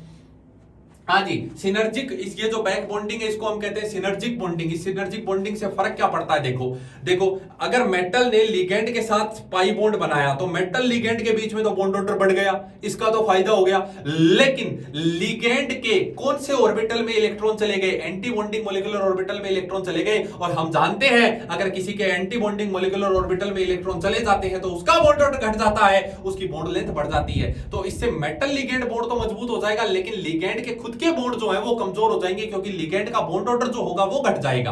क्लियर? तो चलो आगे यहां से MCO बॉन्ड ऑर्डर का देखो, सिनर्जिक बॉन्डिंग, जितनी ज्यादा सिनर्जिक बॉन्डिंग होगी CO MC बॉन्ड ऑर्डर उतना ही ज्यादा बढ़ जाएगा। बॉन्ड ऑर्डर के इनवर्सली प्रोपोर्शनल होती है बॉन्ड लेंथ, तो ये घट जाएगी। CO बॉन्ड ऑर्डर घट जाएगा क्योंकि एंटी बॉन्डिंग में गए, और CO बॉन्ड लेंथ बढ़ जाएगी। तो यहां से आपसे प्रश्न पूछा जाता है सिनर्जिक बॉन्डिंग के बेसिस पर, defined order of CC bond length, CC bond length बताओ। तो KPTCl3C2H4 इसे कहा जाता है जी सोल्ट, इसे क्या कहते हैं, जी सोल्ट, और ये नॉर्मल वाला है। ठीक है? अब देखो सिनर्जिक बॉन्डिंग जहां ज्यादा होगी CC बॉन्ड लेंथ वहां उतनी ही ज्यादा होगी, क्योंकि CC बॉन्ड ऑर्डर वहां कम हो जाएगा। कार्बन कार्बन, ठीक है, कार्बन डबल बॉन्ड कार्बन, ये CN है, 2 CN लगे हुए हैं इसके पास, और इसके पास भी क्या लगा हुआ है, इसके पास भी क्या लगा हुआ है, 2 CN लगे हुए हैं इसके पास, और इसके पास भी क्या लगा हुआ है बेटा, 2 CN लगे हुए हैं। ठीक है? CN का कौन सा इफेक्ट होता है, माइनस आई के कारण यहां पर कौन सा चार्ज डेवलप होगा, पार्शियल पॉजिटिव डेवलप होगा। बस इसी से समझ जाओगे। यहां पर ऐसा कोई सिचुएशन है नहीं, यहां पर ऐसा कोई सिचुएशन है नहीं, HH लगा हुआ है तो यहां पार्शियल पॉजिटिव उतना नहीं है। जितना ज्यादा पार्शियल पॉजिटिव मतलब यहां पर उतनी ज्यादा सिनर्जिक बॉन्डिंग होगी, यहां पर उतनी ज्यादा मोर सिनर्जिक बॉन्डिंग, जितनी ज्यादा सिनर्जिक बॉन्डिंग उतना MC बॉन्ड ऑर्डर तो मजबूत हो जाएगा, लेकिन लिगेंड की जो बॉन्ड ऑर्डर है वो घट जाएगा और लिगेंड की बॉन्ड लेंथ बढ़ जाएगी। इसकी बॉन्ड लेंथ ज्यादा होगी, इसकी बॉन्ड लेंथ कम होगी। चलिए आगे बात करते हैं। नेक्स्ट बात करते हैं stretching vibrational frequency. Stretching vibrational frequency, बस आप इतना ही ध्यान रखना कि बॉन्ड ऑर्डर के डायरेक्टली प्रोपोर्शनल होती है। तो बॉन्ड ऑर्डर पूछ रहे थे अब तक तो तुम्हें, और अब तुमसे पूछेंगे स्ट्रेचिंग वाइब्रेशनल फ्रीक्वेंसी। यहां जैसे तुमसे पूछ लिया, बताओ स्ट्रेचिंग वाइब्रेशनल फ्रीक्वेंसी का ऑर्डर क्या होगा। जितना ज्यादा सिनर्जिक बॉन्डिंग, CO का बॉन्ड ऑर्डर उतना ही क्या होगा, कम होगा, तो स्ट्रेचिंग वाइब्रेशनल फ्रीक्वेंसी भी कम होगी। अगर मेटल के पास नेगेटिव चार्ज है, नेगेटिव चार्ज तो ज्यादा सिनर्जिक बॉन्डिंग करेगा, पॉजिटिव चार्ज है तो कम सिनर्जिक बॉन्डिंग करेगा। जितनी कम सिनर्जिक बॉन्डिंग लिगेंड का बॉन्ड ऑर्डर उतना ज्यादा। यहाँ लिगेंड का बॉन्ड ऑर्डर उतना कम तो लिगेंड की बॉन्ड लेंथ उतनी ज्यादा। अब बॉन्ड ऑर्डर ज्यादा तो सिनर्जिक स्ट्रेचिंग वाइब्रेशनल फ्रीक्वेंसी ज्यादा, और अगर बॉन्ड ऑर्डर कम तो स्ट्रेचिंग वाइब्रेशनल फ्रीक्वेंसी कम। यहाँ पर CO का बॉन्ड ऑर्डर घट जाएगा, इस कारण से स्ट्रेचिंग वाइब्रेशनल फ्रीक्वेंसी इसकी घट जाएगी। यहाँ पर स्ट्रेचिंग वाइब्रेशनल फ्रीक्वेंसी सबसे ज्यादा होगी क्योंकि CO का बॉन्ड ऑर्डर यहाँ सबसे ज्यादा होगा, क्योंकि यहाँ पर क्या हो रहा है, यहाँ पर जो बैक बॉन्डिंग है या सिनर्जिक बॉन्डिंग जो है वो कम हो रही है। क्लियर? चलिए आगे बात करते हैं, नेक्स्ट बात करते हैं। अच्छा, आपसे अगला है नोमेनक्लेचर, नाम बताइए कि इसका क्या होगा। ठीक है, कोई दिक्कत नहीं है, बता देंगे। हाँ जी, अब देखो सिग्मा C5H5 इसे क्या कहेंगे, इसको साइक्लोपेंटाडाइनाइल कहेंगे, इसको ईटा की पावर 5 साइक्लोपेंटाडाइनाइल कहेंगे। जब लिगेंड के नाम में डाइट्राइटेट्रा हो तो उसको वो एक से ज्यादा हो तो बिस ट्रिस ऐसे शब्दों का इस्तेमाल करते हैं, तो इसको लिखेंगे हम इस प्रकार से बिस साइक्लोपेंटाडाइनाइल, सिंपल बिस साइक्लोपेंटाडाइनाइल डाइइनाइल।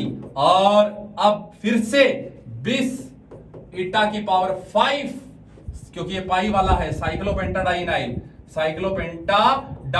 बिस साइक्लोपेंटा ईटा की पावर 5 साइक्लोपेंटाडाइनाइल। और टाइटेनियम कितना oxidation state 4, titanium oxidation state bracket में लिख लेंगे। इसी प्रकार से इसे हम क्या लिखेंगे, इसे इथाइलिन डाइअमीन, लिगेंड के नाम में डाइट्राइटेट्रा है तो ट्रिस इथाइलिन डाइअमीन, इसे हम क्या लिखेंगे, ट्रिस इथाइलिन डाइअमीन।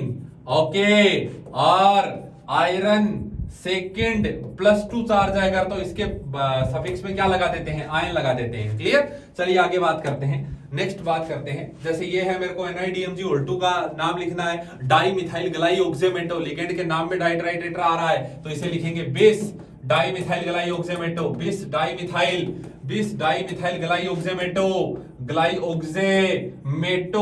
निकल, और एक पे कितना चार्ज होता है, माइनस, तो निकल सेकंड, बस ऐसा लिख देंगे। इसको क्या लिखेंगे, इसे लिखेंगे पोटेशियम, फिर हेक्सा साइनो, और अगर नेगेटिवली चार्ज ये कॉम्प्लेक्स है तो आप उसमें 8 सफिक्स लगा देते हैं सेंट्रल मेटल एटम के नाम में, तो पोटेशियम हेक्सा साइनोफेरेट, इसके लिए डाइट्राइटेट्रा आदि शब्दों का इस्तेमाल नहीं किया जाता। क्लियर? चलिए आगे बात करते हैं। नेक्स्ट, जैसे इसका मुझे नामकरण करना है तो किस तरह से करेंगे, इसको लिखेंगे टेट्रामीन, इसको हम लिखेंगे टेट्रामीन प्लेटिनम, क्योंकि पहले वाला पॉजिटिव है दूसरा वाला नेगेटिव है तो इसे प्लेटिनम। ऑक्सीडेशन स्टेट निकाल के आधी बांट दो, टोटल निकाल के, टोटल कितना चार्ज है, प्लस का 4 तो 2 इसका और 2 उसका, फिर टेट्राक्लोरो, क्या लिखेंगे, टेट्राक्लोरो, और फिर ये वाला नेगेटिवली चार्ज है इसलिए इसे कहेंगे प्लेटिनेट, क्या कहेंगे, प्लेटिनेट सेकंड। ये लो, इस तरह से इसका क्या नाम हो जाएगा, hexa amino cobalt hexa nitrito cobaltate, और कितना 3 दोनों में 3 इसमें ऑक्सीडेशन स्टेट लगा देंगे। क्लियर? चलिए आगे बात करते हैं। अब मेरे से जैसे इसका नामकरण पूछा गया है, इसका नामकरण तो मैं कई प्रकार से कर सकता हूं, जैसे एक तो सिंपल ले लूं मैं, टेट्रा अमीन कोबाल्ट, और इसका नाम के लिए म्यू लगाया जाता है तो इसे लिख देते हैं ऐसा, tetra amine cobalt second. Charge आधा बांटना होता है, चार्ज आधा तो +2 पहले से इन दोनों के कारण +2 और आ जाएगा, प्लस कोबाल्ट सेकंड, फिर म्यू डाई हाइड्रोक्सो, और फिर टेट्रामीन, कंटिन्यू लिखना होता है, टेट्रामीन कोबाल्ट सेकंड आयन, इस तरह से हम लिखते हैं, इस तरह से इसका नाम लिखते हैं। और भी लिखा जा सकता है, टेट्रामीन कोबाल्ट, ऐसा लिखने के बजाय म्यू डाई हाइड्रोक्साइडो को पहले ले लो और इसके बिस लगा दो पहले, तो bis tetramine bis tetramine di cobalt second ion, di, और फिर डाई को भी अंदर ले लो, तो कई प्रकार के नाम इसके लिखे जा सकते हैं। ठीक है, तो जैसे देखो इतने नाम लिखे जा सकते हैं, tetrammine cobalt second mu di hydroxido tetrammine cobalt second ion, या फिर म्यू डाई हाइड्रोक्साइडो बिस टेट्रामीन को कॉमन ले लो, di cobalt second ion, di cobalt को भी अंदर डाल दो, अब पूरे को अंदर डाल दो, और या फिर ऑक्टामीन लिख दो, तो 5 प्रकार का नामकरण इसका किया जा सकता है। क्लियर? चलिए आगे बात करते हैं। नेक्स्ट स्लाइड पर अपन चलते हैं। आइसोमेरिज्म 2 प्रकार की, स्ट्रक्चरल और स्टीरियो। स्ट्रक्चरल में ionization isomerism, hydrate isomerism, linkage isomerism, coordinate position और लिगेंड। आयोनाइजेशन आइसोमेरिज्म में क्या होता है, आयन बदलते हैं, डब्बे के अंदर और डब्बे के बाहर इंटरचेंज कर दो लिगेंड का, तो उससे आयोनाइजेशन आइसोमेरिज्म। आयोनाइजेशन का भाई हाइड्रेट वाटर मॉलिक्यूल का एक्सचेंज हो रहा है डब्बे के अंदर और बाहर, तो हाइड्रेट आइसोमेरिज्म। लिंकेज में लिंक बदलता है, यानी कि एम्बिडेंटेड लिगेंड करते हैं। और कोऑर्डिनेट आइसोमेरिज्म जो होती है वो तब होती है जब कॉम्प्लेक्स कटायन और कॉम्प्लेक्स अनायन हो, इधर के डब्बे का इधर, इधर के डब्बे का इधर, तब कोऑर्डिनेट पोजीशन ये ब्रिजिंग वालों में होती है। और लिगेंड आइसोमेरिज्म, अगर लिगेंड खुद आइसोमेरिज्म कर रहा हो, उसके बाद स्टीरियो आइसोमेरिज्म, ज्योमेट्रिकल और ऑप्टिकल, एक एक को देखेंगे। जैसे सबसे पहला आइसोमेरिज्म, पहले सबसे पहला आयोनाइजेशन आइसोमेरिज्म। तो यहां पर अगर आप देखोगे तो आयन कौन मिलेगा, Br माइनस मिलेगा, लेकिन यहां पर आयन कौन मिलेगा, SO4 माइनस मिलेगा। तो ये आयोनाइजेशन आइसोमेरिज्म, लिगेंड का कोऑर्डिनेशन स्फीयर और आयोनाइजेशन स्फीयर के बीच में इंटरचेंज होने की वजह से अगर आपको आयन्स अलग अलग मिल रहे हैं तो उसे कहेंगे हम आयोनाइजेशन आइसोमेरिज्म। उसके बाद हाइड्रेट आइसोमेरिज्म में क्या होता है, सेम ऐसे ही वाटर मॉलिक्यूल का एक्सचेंज होता है बेटा, यहां पर और यहां पर। अगला बना दो CrH2O का होल 5, CrH2 का होल 5 Cl, और एक H2O को हाइड्रेटेड वाटर में कन्वर्ट कर देते हैं। बाहर डॉट लगा के जो लिखते हैं this is the hydrated water, इस तरह से और निकालते जाएंगे this is the hydrate isomerism. उसके बाद लिंकेज आइसोमेरिज्म में लिंक बदलता है, एम्बिडेंटेड लिगेंड करते हैं। तो एक स्ट्रक्चर तो ये हो गया और एक स्ट्रक्चर ये वाला हो गया जिसमें नाइट्रोजन डोनर साइट होगा, तो ये हो गया लिंकेज आइसोमेरिज्म। क्लियर, चलिए आगे बात करते हैं। नेक्स्ट बात करते हैं, find total number of possible. Question है linkage isomer if ambidentate behaviour of cyanide is not considered. इसको कंसीडर नहीं कर रहे हैं, NOS को कंसीडर कर रहे हैं। तो NOS का स्ट्रक्चर ये है। अब इसमें नाइट्रोजन भी डोनर हो सकता है, ऑक्सीजन भी डोनर हो सकता है और सल्फर भी डोनर हो सकता है। तो कितने बन जाएंगे बेटा, कितने बन जाएंगे, टोटल 3 बन जाएंगे। जब एक बार नाइट्रोजन डोनर है, जब एक बार ऑक्सीजन डोनर है और एक बार सल्फर डोनर है। क्लियर, चलिए आगे बात करते हैं। नेक्स्ट फटाफट चलने दो, कोऑर्डिनेशन आइसोमेरिज्म। देखो ध्यान से, कोऑर्डिनेशन आइसोमेरिज्म में क्या करना होता है। वैसे तो देखो वैसे तो कोऑर्डिनेशन नंबर के अकॉर्डिंग चार्ज लगा के बड़ा लंबा चौड़ा गेम करते हो, लेकिन अपन क्योंकि फास्ट रिवीजन कर रहे हैं तो हम की पॉइंट से काम चलाएंगे। और मेरे भाई अगर की पॉइंट है तो जिंदगी है।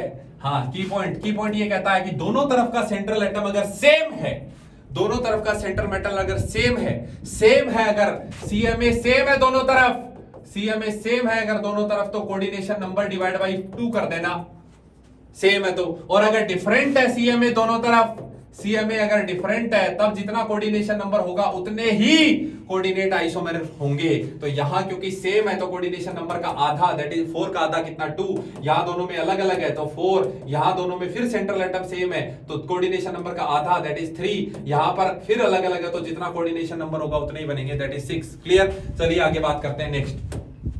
नेक्स्ट देखो अगला, coordinate position isomerism. Coordinate position isomerism में क्या होता है, इधर का लिगेंड इधर भेजो, इधर का लिगेंड इधर भेजो, यानी Cl इधर भेज दो, ClNH3 का होल थ्राइस, ये हो गया COOH CONH3 और का होल 2, NH3 का होल थ्राइस, सॉरी NH3 का, क्योंकि एक NH3 और आ गया और साथ में एक Cl यहां पर बचा रह जाएगा, यही 2 बनेंगे बेटा कोऑर्डिनेट पोजीशन आइसोमेरिज्म, ऐसा होता है। क्लियर, चलिए आगे बात करते हैं। Next, ligand isomerism. अगर लिगेंड खुद आइसोमेरिज्म शो करता है, मान लो लिगेंड का एक फॉर्म तो है ये, मान लो लिगेंड का एक फॉर्म तो है ये, और दूसरा फॉर्म लिगेंड का आप ऐसा बना दो, दूसरा फॉर्म लिगेंड का आप ऐसा बना दो, तो लिगेंड अगर खुद आइसोमेरिज्म शो करता है तो इस प्रकार का आइसोमेरिज्म कहलाता है लिगेंड आइसोमेरिज्म। क्लियर, चलिए आगे बात करते हैं। Next, polymerization isomerism is not the true isomerism, क्योंकि इसमें इंपेरिकल फॉर्मूला सेम रहता है लेकिन मॉलिक्यूलर फॉर्मूला बदल जाता है, ये पॉलीमराइज हो जाता है, ये क्या हो जाता है, पॉलीमराइज। और हम आइसोमेरिज्म का जानते हैं कि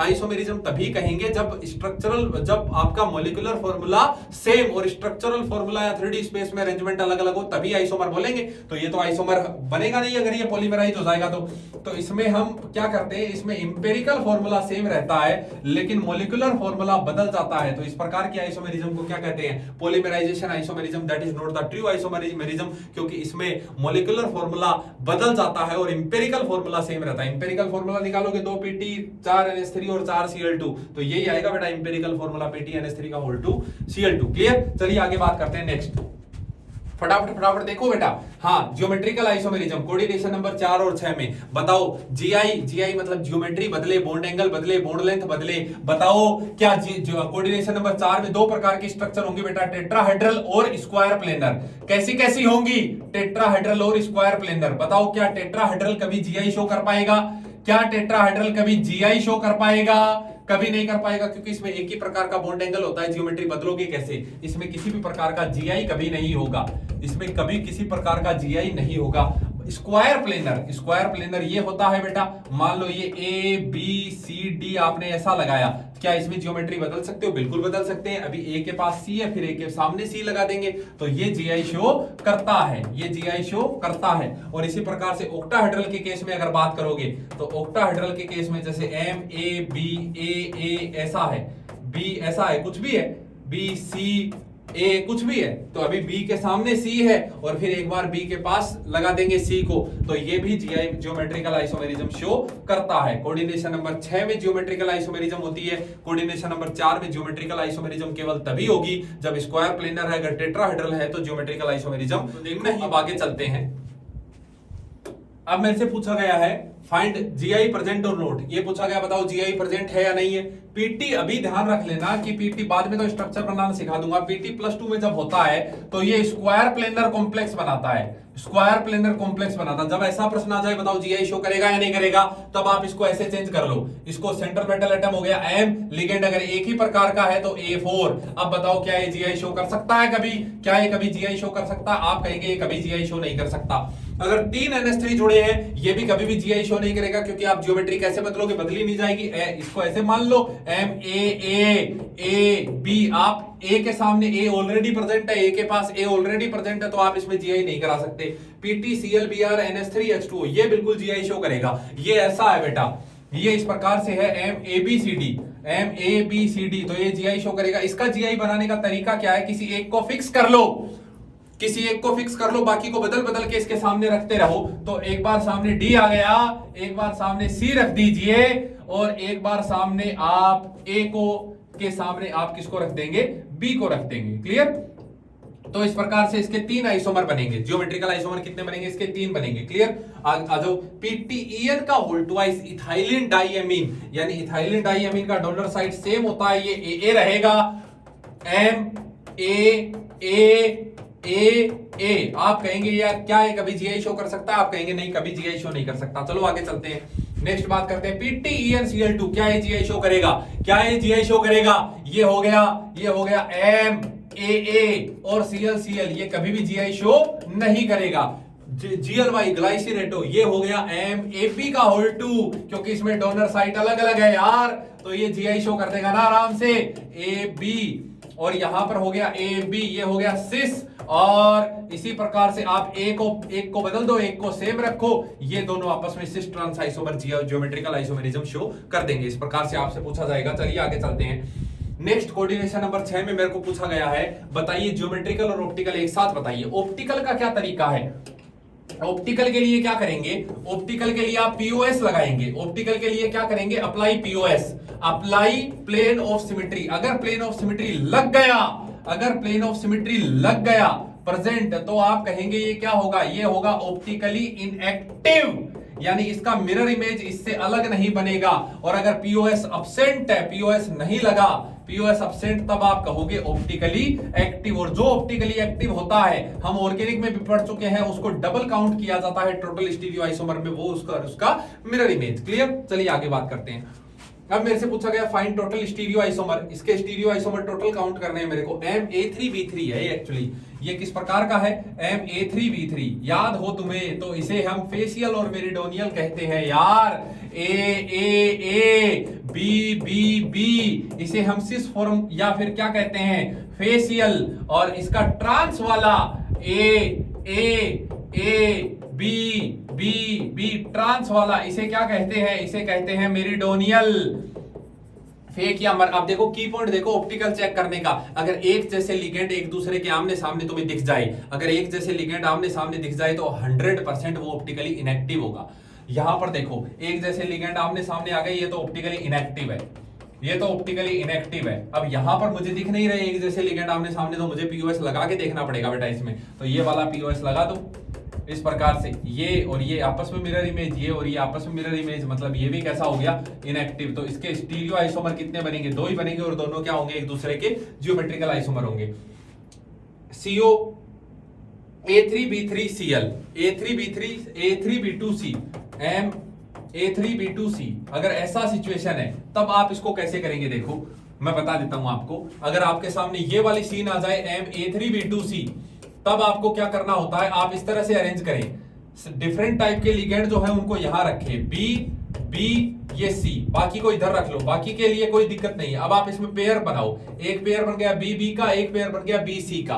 क्लियर? अब ये तो हो गया सिस वाला फॉर्म। अब एक बार ट्रांस बना लो बी के रेस्पेक्ट में, एक बार बना लो ट्रांस किसके रेस्पेक्ट में, बी के रेस्पेक्ट में, और एक बार ट्रांस बना लो सी के रेस्पेक्ट में, बी के सामने सी, बी के पास बी, ए ऐसे आ जाएगा। क्लियर? क्या ये ऑप्टिकली एक्टिव होगा? एक जैसे लिगेंड आमने सामने दिख रहे हैं क्या कहीं? क्या इसमें एक जैसे लिगेंड आमने सामने दिख रहे हैं? नहीं दिख रहे। की पॉइंट फेल हो रहा है, कोई बात नहीं। ऑप्टिकली इनएक्टिव होगा क्योंकि ये पीओएस लग जाएगा इसमें, ये इस तरह से पीओएस लग जाएगा बेटा। इसमें घुमा के सीधा कर लो, ए के सामने ए, बी के सामने बी, इसको रोटेट करके ऐसे कर लो, एक ही बात है। ऑक्टाहेड्रल में सारी पोजीशन सेम होती है बेटा। ये इनएक्टिव होगा, ये कैसा होगा? इनएक्टिव होगा। क्या ये इनएक्टिव होगा? ये तो बिल्कुल इनएक्टिव होगा। एक जैसे लिगेंड आमने सामने आ गए, ये इनएक्टिव होगा। क्या ये इनएक्टिव होगा? एक जैसे लिगेंड कहीं भी आमने सामने नहीं है, काट लोगे तो एक इसमें मिरर इमेज आपस में सेम बनेगी ही नहीं, ये एक्टिव होगा। ये कैसा होगा? ये एक्टिव होगा। तो टोटल आप लिखोगे, टोटल SI बराबर GI बराबर OI। यहां से कितने हो जाएगा? जो एक्टिव होगा उसको कितना काउंट करोगे? डबल काउंट करोगे। तो ये कितने होंगे बेटा? 4। कितने होंगे? 4 फॉर्म बनेंगे। चलिए अगले प्रश्न की तरफ मूव करते हैं। अगला प्रश्न है मेरे पास MA3BCD टाइप का पेयर बनाएंगे। यहां से M डिफरेंट है, उसको यहां रखो, BCD A पेयर बना लो, B का C के साथ, C का D के साथ और B का D के साथ। एक बार आप ट्रांस बना दो किसका? B और C का ट्रांस बना दो, बाकी A D। एक बार आप ट्रांस बना दो किसके साथ? B का D के साथ, A C। एक बार आप ट्रांस बना दो C का D के साथ, A B। यही बनेंगे बेटा इसके, यही बनेंगे 4। ठीक है, ज्योमेट्रिकल कितने हो गए? Only geometrical 4। बताओ ये ऑप्टिकली एक्टिव की इनएक्टिव? एक जैसे लिगेंड आमने सामने इनएक्टिव, एक जैसे लिगेंड आमने सामने इनएक्टिव, ये भी इनएक्टिव होगा, ये भी इनएक्टिव होगा। लेकिन यहां पर ऐसा कुछ भी नहीं है, इसमें किसी प्रकार का पीओएस नहीं लगेगा, ये होगा एक्टिव। ये कैसा होगा? एक्टिव। तो टोटल यहां पर SI बराबर GI बराबर OI कितना लिखोगे? 5 लिखोगे, क्योंकि 3 तो ये और 2 ये। जो भी एक्टिव होता है उसका कितना काउंट करते हैं? डबल काउंट करते हैं। क्लियर? चलिए आगे बात करते हैं। Next COEN ethylene diamine. तो एक्चुअली ये हो गया MAA का होल थ्राइस, ये है। हालांकि ये किसी प्रकार का जियोमेट्रिकल आइसोमेरिज्म शो नहीं करता, ये किसी प्रकार का जियोमेट्रिकल आइसोमेरिज्म शो नहीं करता, परंतु ये ऑप्टिकली एक्टिव होता है। क्यों होता है? क्योंकि इसमें प्लेन अलग अलग होता है। तुम खुद सोचो ना, ये ऑक्टाहेड्रल है, ये ऑक्टाहेड्रल है, तुम खुद सोचो, ये ऑक्टाहेड्रल है। ऑक्टाहेड्रल कैसा होता है? देखो मैं दिखाता हूं। ये M, ये एक पोजीशन, ये दूसरी, ये तीसरी, ये चौथी, ये पांचवी और ये छठी, दिख रही है ऑक्टाहेड्रल। ये और ये ऑक्टाहेड्रल होता। ठीक है, अब देखो यहां पर इससे और इससे एक जुड़ गया, इससे और इससे एक जुड़ गया बेटा। लेकिन अब इधर वाला और नीचे वाला बना है, तो जुड़ा बचा है ये और ये। तो अगला जो बन रहा है वो ये वाला बन रहा है इस प्लेन में, और ये वाला किधर बना हुआ है? प्लेन में, ऐसे। तो जब आप मिरर को ऐसे रखोगे तो मिरर में इसकी इमेज कहां दिखेगी? यहां दिखेगी नीचे, पर एक्चुअली तो लिगेंड इधर है, एक्चुअली तो लिगेंड इधर है। तो इसमें किसी प्रकार का पीओएस नहीं लगता, इसमें पीओएस नहीं लगता। ये ऑप्टिकली एक्टिव होता है, ये ऑप्टिकली एक्टिव होता है। इसके टोटल SI कितने होंगे? 2 होंगे, ऑप्टिकल 2 होंगे। ठीक है, optical isomerism in coordination number 4 tetrahedral. अगर टेट्राहेड्रल है तब तो कायरल वाला, ऑर्गेनिक वाला, तब तो ये ऑप्टिकली एक्टिव होगा, ऑप्टिकली एक्टिव होगा। लेकिन स्क्वायर प्लेनर में इन जनरल, स्क्वायर प्लेनर कैसा भी हो, उसको स्लाइस कट लग जाता है उसमें, इस तरह से आप उसका स्लाइस काट लेते हो, तो ये हमेशा कैसा होता है? ऑप्टिकली इनएक्टिव होता है इन जनरल। इन जनरल ये ऑप्टिकली इनएक्टिव। तो कोऑर्डिनेशन नंबर 4 स्क्वायर प्लेनर में GI OI इन जनरल नहीं होता है। टेट्राहेड्रल में OI हो सकता है, डिपेंड्स ऑन की चारों ग्रुप्स उसके कैसे होने चाहिए, अलग अलग होने चाहिए। क्लियर? चलिए आगे बात करते हैं। नेक्स्ट देखो, valence bond theory, valence bond theory के ऊपर हम ज्यादा एंटरटेन नहीं करेंगे। वैलेंस बॉन्ड थ्योरी ये कहती है कि लिगेंड आएगा, लोन पेयर लाएगा, सेंट्रल मेटल एटम के वैकेंट ऑर्बिटल में दे जाएगा। क्या बोला मैंने, जल्दी बोलो। लिगेंड आएगा, लोन पेयर लाएगा, सेंट्रल मेटल एटम के वैकेंट ऑर्बिटल में दे जाएगा। लिगेंड आएगा, लोन पेयर लाएगा, सेंट्रल मेटल एटम के वैकेंट ऑर्बिटल में दे जाएगा, लेकिन उससे पहले सेंट्रल मेटल एटम हाइब्रिडाइजेशन में चला जाएगा। बोलो, लिगेंड आएगा, लोन पेयर लाएगा, सेंट्रल मेटल एटम के वैकेंट ऑर्बिटल में दे जाएगा, लेकिन उससे पहले सेंट्रल मेटल एटम हाइब्रिडाइजेशन में चला जाएगा। अगर लिगेंड स्ट्रॉन्ग फील्ड है तो इलेक्ट्रॉनों का रीअरेंजमेंट कर जाएगा, और अगर लिगेंड स्ट्रॉन्ग फील्ड नहीं है, वीक फील्ड है, तो रीअरेंजमेंट ऑफ इलेक्ट्रॉन्स नहीं करेगा। लिगेंड आएगा, लोन पेयर लाएगा, सेंट्रल मेटल एटम के वैकेंट ऑर्बिटल में दे जाएगा, लेकिन उससे पहले सेंट्रल मेटल एटम हाइब्रिडाइजेशन में चला जाएगा। अगर लिगेंड एसएफएल है तो रीअरेंजमेंट ऑफ इलेक्ट्रॉन कर जाएगा, और अगर एसएफएल नहीं है तो रीअरेंजमेंट ऑफ इलेक्ट्रॉन नहीं होगा। क्लियर? तो मैं आपको यह बता देता हूं एसएफएल कौन है और डब्ल्यूएफएल कौन है। एसएफएल कौन है और डब्ल्यूएफएल कौन है, ठीक है। डब्ल्यूएफएल को याद रखने की मुझे जरूरत नहीं है, क्योंकि डब्ल्यूएफएल बहुत सारे हैं। सिर्फ एसएफएल याद रखो जो कि थोड़े से हैं, उसके अलावा जो बच गए वो सब के सब कैसे होंगे, वो सब के सब कैसे होंगे एसएफएल, उसके अलावा जो बच गए वो सब के सब डब्ल्यूएफएल होंगे, ठीक है। तो एसएफएल कौन कौन है, मेरे साथ बोलना, बोलो। NH3 pyridine डाइपिरिडिन, NH3 pyridine डाइपिरिडिन, बोलो बोलो NH3 pyridine। हाँ यार बोलना, तेरा चुप रहना मेरे जहन में कुछ इस तरह बैठ गया, इतनी आवाजें दी कि गला बैठ गया। खैर, आओ आओ। हाँ, तो मैं क्या कह रहा था आपको, स्ट्रॉन्ग फील्ड लिगेंड कौन है वो याद करा रहा हूं, मेरे साथ बोलना। NH3 pyridine डाइपिरिडिन, बोलो NH3 pyridine डाइपिरिडिन। एनर्जी भी कम होने लगी, नालायक अब तो बोल ले। NH3 pyridine डाइपिरिडिन, बीच में फंस गया इन NO2CnCO। NH3 pyridine डाइपिरिडिन, बीच में फंस गया इन NO2CnCO। NH3 pyridine डाइपिरिडिन, बीच में फंस गया इन NO2CnCO। NH3 pyridine डाइपिरिडिन, बीच में फंस गया इन NO2CnCO। ये होते हैं SFL, और इसके अलावा जो भी बच गए वो सब WFL है। ये पेयरिंग रीअरेंजमेंट करेंगे इलेक्ट्रॉनों का, ये नहीं है तो नहीं होगा, सिंपल भरे जाएंगे। जैसे पहला एग्जांपल मैं ले लूं NiCl होल फॉर 2 माइनस, और इसमें मुझे बताना है हाइब्रिडाइजेशन स्ट्रक्चर और म्यू बताना है, बता दूंगा, अभी कोई दिक्कत नहीं है। NiCl कैसा है, पहले तो Cl पहचानो। Cl माइनस कैसा है, SFL है या WFL है? WFL है, क्योंकि NH3 pyridine डाइपिरिडिन बीच में फंस गया इन NO2CnCO में से नहीं है, WFL है, ठीक है। कोऑर्डिनेशन नंबर कितना है, 4, उससे मुझे मतलब नहीं है, देखो आगे। हाँ, WFL है। Ni+2 ऑक्सीडेशन स्टेट में है, तो इसके पास कितने इलेक्ट्रॉन होंगे बेटा, 8, 3d8,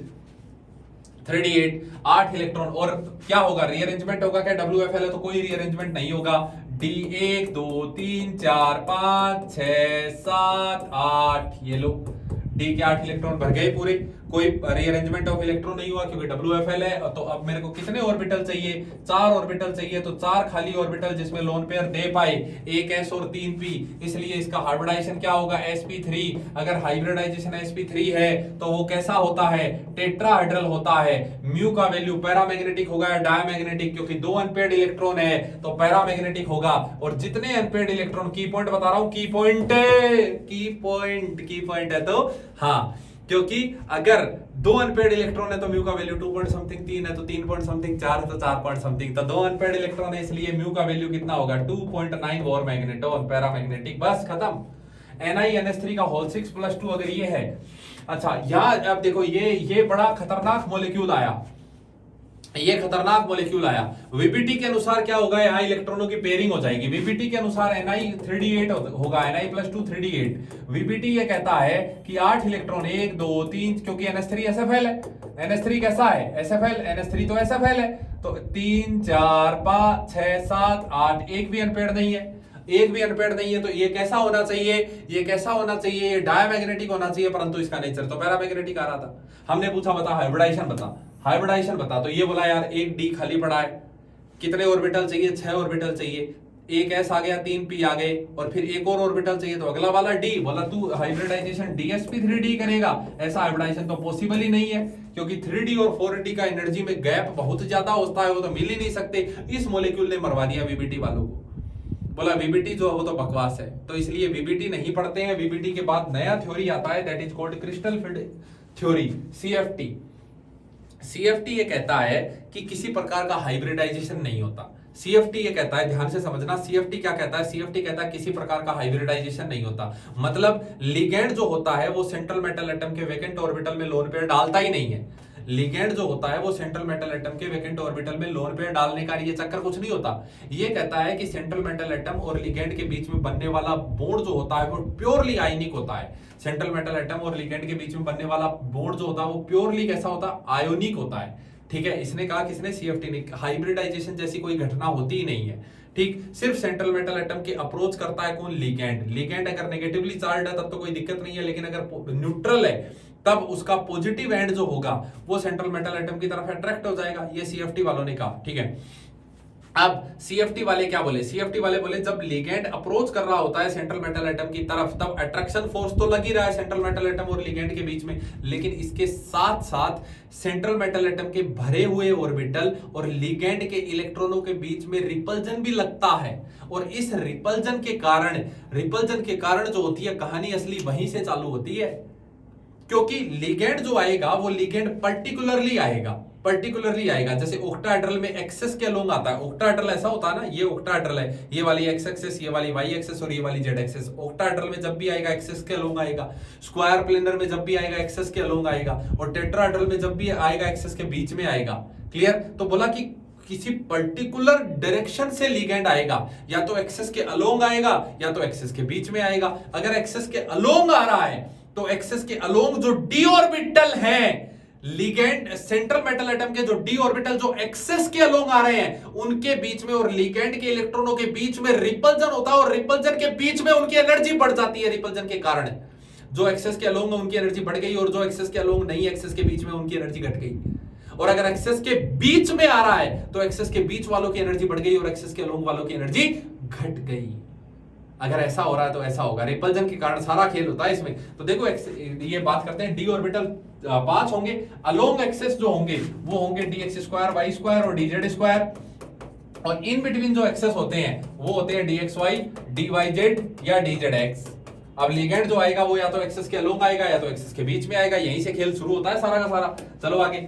हाँ जी, अब देखो splitting of degenerated D orbitals, coordination number 6 में बात करते हैं। कोऑर्डिनेशन नंबर 6 में बात करते हैं। कोऑर्डिनेशन नंबर 6 ऑक्टाहेड्रल में किधर आएगा, किधर आएगा बेटा, किधर आएगा, एक्सेस के अलोंग आएगा। तो देखो लिगेंड जब अप्रोच कर रहा है तो यहां से लेके यहां तक इसकी एनर्जी बढ़ गई। अब एक्सेस के अलोंग अगर आ रहा है तो एक्सेस के अलोंग वाले जो 2 ऑर्बिटल थे उनकी एनर्जी बढ़ जाती है, और एक्सेस के बीच में थे जो 3 उनकी एनर्जी घट जाती है। जहां से एनर्जी आप काउंट कर रहे हो इसे कहा जाता है बेरी सेंटर। ये कहलाते हैं Eg ऑर्बिटल, ये कहलाते हैं T2G ऑर्बिटल। यहां से यहां तक की जो एनर्जी में गैप होता है वो कहलाता है CFSE। यहां से यहां तक की एनर्जी जो होती है वो कहलाती है प्लस का 0.6 डेल O, और यहां से यहां तक की जो एनर्जी होती है वो कहलाती है माइनस का 0.4 डेल O। इस तरह से कैलकुलेट करी जाती है, माइनस का 0.4 del O into n T2G, number of electron in T2G orbital, plus 0.6 del O plus n Eg, मतलब number of electron in Eg orbitals, plus m multiply by p। m होता है number of electron pair और p होता है pairing energy. Clear? आगे बात करते हैं लो spin high spin. Low spin high spin ये होता है कि अगर लिगेंड का नेचर बदलने से मैग्नेटिक मोमेंट पर फर्क पड़ जाए। आपने उतने ही इलेक्ट्रॉन ले रखे हैं, 4 इलेक्ट्रॉन जैसे आपको भरने हैं। एक बार आप WFL की प्रेजेंस में भरिए, एक बार आप SFL की प्रेजेंस में भरिए। तो अगर मैग्नेटिक मोमेंट बदल जाए तो हम कहेंगे लो स्पिन हाई स्पिन होगा। जिसमें मैग्नेटिक मोमेंट कम है वो लो स्पिन, जिसमें मैग्नेटिक मोमेंट ज्यादा है वो हाई स्पिन होगा। क्लियर? लेकिन अगर मैग्नेटिक मोमेंट नहीं बदल रहा तो लो स्पिन हाई स्पिन नहीं होंगे। जैसे कोऑर्डिनेशन नंबर 6 में अगर मैं बात करूं, कोऑर्डिनेशन नंबर अगर 6 में मैं बात करता हूं तो 3 नीचे 2 ऊपर। अगर मैं WFL ले लो चाहे SFL ले लो, ये हो गया SFL, ये हो गया WFL। पहला इलेक्ट्रॉन डालूंगा मैं इसमें भी यहाँ, दोनों का मैग्नेटिक मूवमेंट सेम आएगा। दूसरा इसमें यहाँ मैग्नेटिक मूवमेंट अगेन सेम। तीसरा इसमें यहाँ मैग्नेटिक मूवमेंट अगेन सेम। चौथा इलेक्ट्रॉन WFL में मैं यहाँ डालूंगा क्योंकि पेयरिंग नहीं होती WFL में। SFL में मैं नीचे डालूंगा क्योंकि पेयरिंग होती है। तो यहाँ देखो मैग्नेटिक मूवमेंट कम हो गया, यहाँ मैग्नेटिक मूवमेंट ज्यादा है। क्लियर? तो कोऑर्डिनेशन नंबर 6 में ध्यान रखना D1 से D3 और D8 से D10 तक तो लो स्पिन हाई स्पिन नहीं होता, no low spin high spin. लेकिन D4 से D7 तक अगर SFL है तो लो स्पिन होगा, और अगर WFL है तो हाई स्पिन होगा। लो स्पिन होगा और अदरवाइज हाई स्पिन होगा। क्लियर? चलिए आगे बात करते हैं। नेक्स्ट K4Fe6 के बारे में जैसे मुझे सारी बातें बतानी है, कुछ नहीं। Fe+2 ऑक्सीडेशन स्टेट में इलेक्ट्रॉनिक कॉन्फ़िगरेशन कितना 3d6, कोऑर्डिनेशन नंबर कितना 6, कोऑर्डिनेशन नंबर 6 यानी 3 नीचे 2 ऊपर। Cn- कैसा है SFL है, Cn- कैसा SFL, 6 इलेक्ट्रॉन फिल करने हैं, 1 2 3 4 5 6, ये लो। कैसा हो गया डायमैग्नेटिक, कैसा हो गया डायमैग्नेटिक, म्यू का वैल्यू 0। अनपेयर्ड इलेक्ट्रॉन होता है तो कलर शो करता है, अनपेयर्ड इलेक्ट्रॉन नहीं है तो कलर शो नहीं करेगा। अनपेयर्ड इलेक्ट्रॉन नहीं है इसलिए कलर शो नहीं करता। dt ट्रांसफर के कारण यहां का इलेक्ट्रॉन यहां जाता है, एनर्जी अब्सॉर्ब करके, ऊपर का इलेक्ट्रॉन नीचे आता है, एनर्जी एमिट करके, तो वेवलेंथ एमिट करता है जिसकी वजह से कलर आता है। ठीक है, ओके। अब देखो, समझो ध्यान से। अब यहीं पर हम वीबीटी भी अप्लाई कर सकते हैं, क्योंकि मुझे हाइब्रिडाइजेशन ही तो निकालना है और वीबीटी क्या कोई नया चीज थोड़ी ना बताता है। हाइब्रिडाइजेशन कितना ऑर्बिटल चाहिए, 6 ऑर्बिटल चाहिए। 2 ऑर्बिटल ये रहे, एक s ले लो और 3 p ले लो। हाइब्रिडाइजेशन क्या हो जाएगा d2sp3। हाइब्रिडाइजेशन भी आ गया बेटा d2sp3। डायमैग्नेटिक बताओ लो स्पिन है कि high spin, low spin complex होगा। कैसा एक कॉम्प्लेक्स होगा, लो स्पिन। अंदर वाला d काम में आता है, अंदर वाला d काम में आता है, तो इसे हम कहते हैं इनर ऑर्बिटल कॉम्प्लेक्स। इसे हम क्या कहते हैं, इनर ऑर्बिटल कॉम्प्लेक्स कहते हैं। तो इस प्रकार से इसके बारे में आपको वीबीटी अलग से पढ़ने की जरूरत नहीं है, आप इसे देख करके सारे के सारे डेटा बता सकते हो इजीली। क्लियर, चलिए आगे बात करते हैं। नंबर 6 के बाद अब हम बात करने वाले हैं कोऑर्डिनेशन नंबर 4 के बारे में।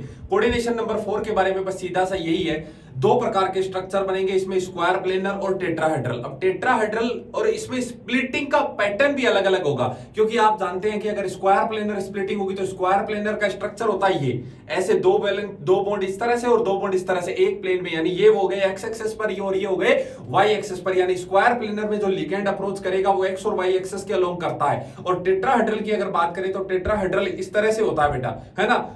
तो ये एक्स एक्सेस, ये वाई एक्सेस और ये जेड एक्सेस, यानी लिगेंड जो अप्रोच करेगा टेट्राहेड्रल में वो कहां पर अप्रोच करेगा, एक्सेस के बीच में अप्रोच करेगा। ठीक है, तो एक्सेस के बीच में अगर अप्रोच कर रहा है लिगेंड तो एक्सेस के बीच वालों की एनर्जी बढ़ेगी, और एक्सेस के अलोंग अगर अप्रोच कर रहा है तो एक्सेस के अलोंग वाले जो ईजी थे उनकी एनर्जी बढ़ जाएगी। क्लियर, तो अब हम कैसे पहचानेंगे कि कब हमें टेट्राहेड्रल स्प्लिटिंग करानी है और कब हमें स्क्वायर प्लेनर स्प्लिटिंग करानी है, that depends on nature of ligand. अगर स्ट्रॉन्ग फील्ड लिगेंड है और कोऑर्डिनेशन नंबर 4 है तो आप स्क्वायर प्लेनर स्प्लिटिंग कराएंगे, और अगर coordination number 4 week field ligand है तब आप टेट्राहेड्रल स्प्लिटिंग कराएंगे।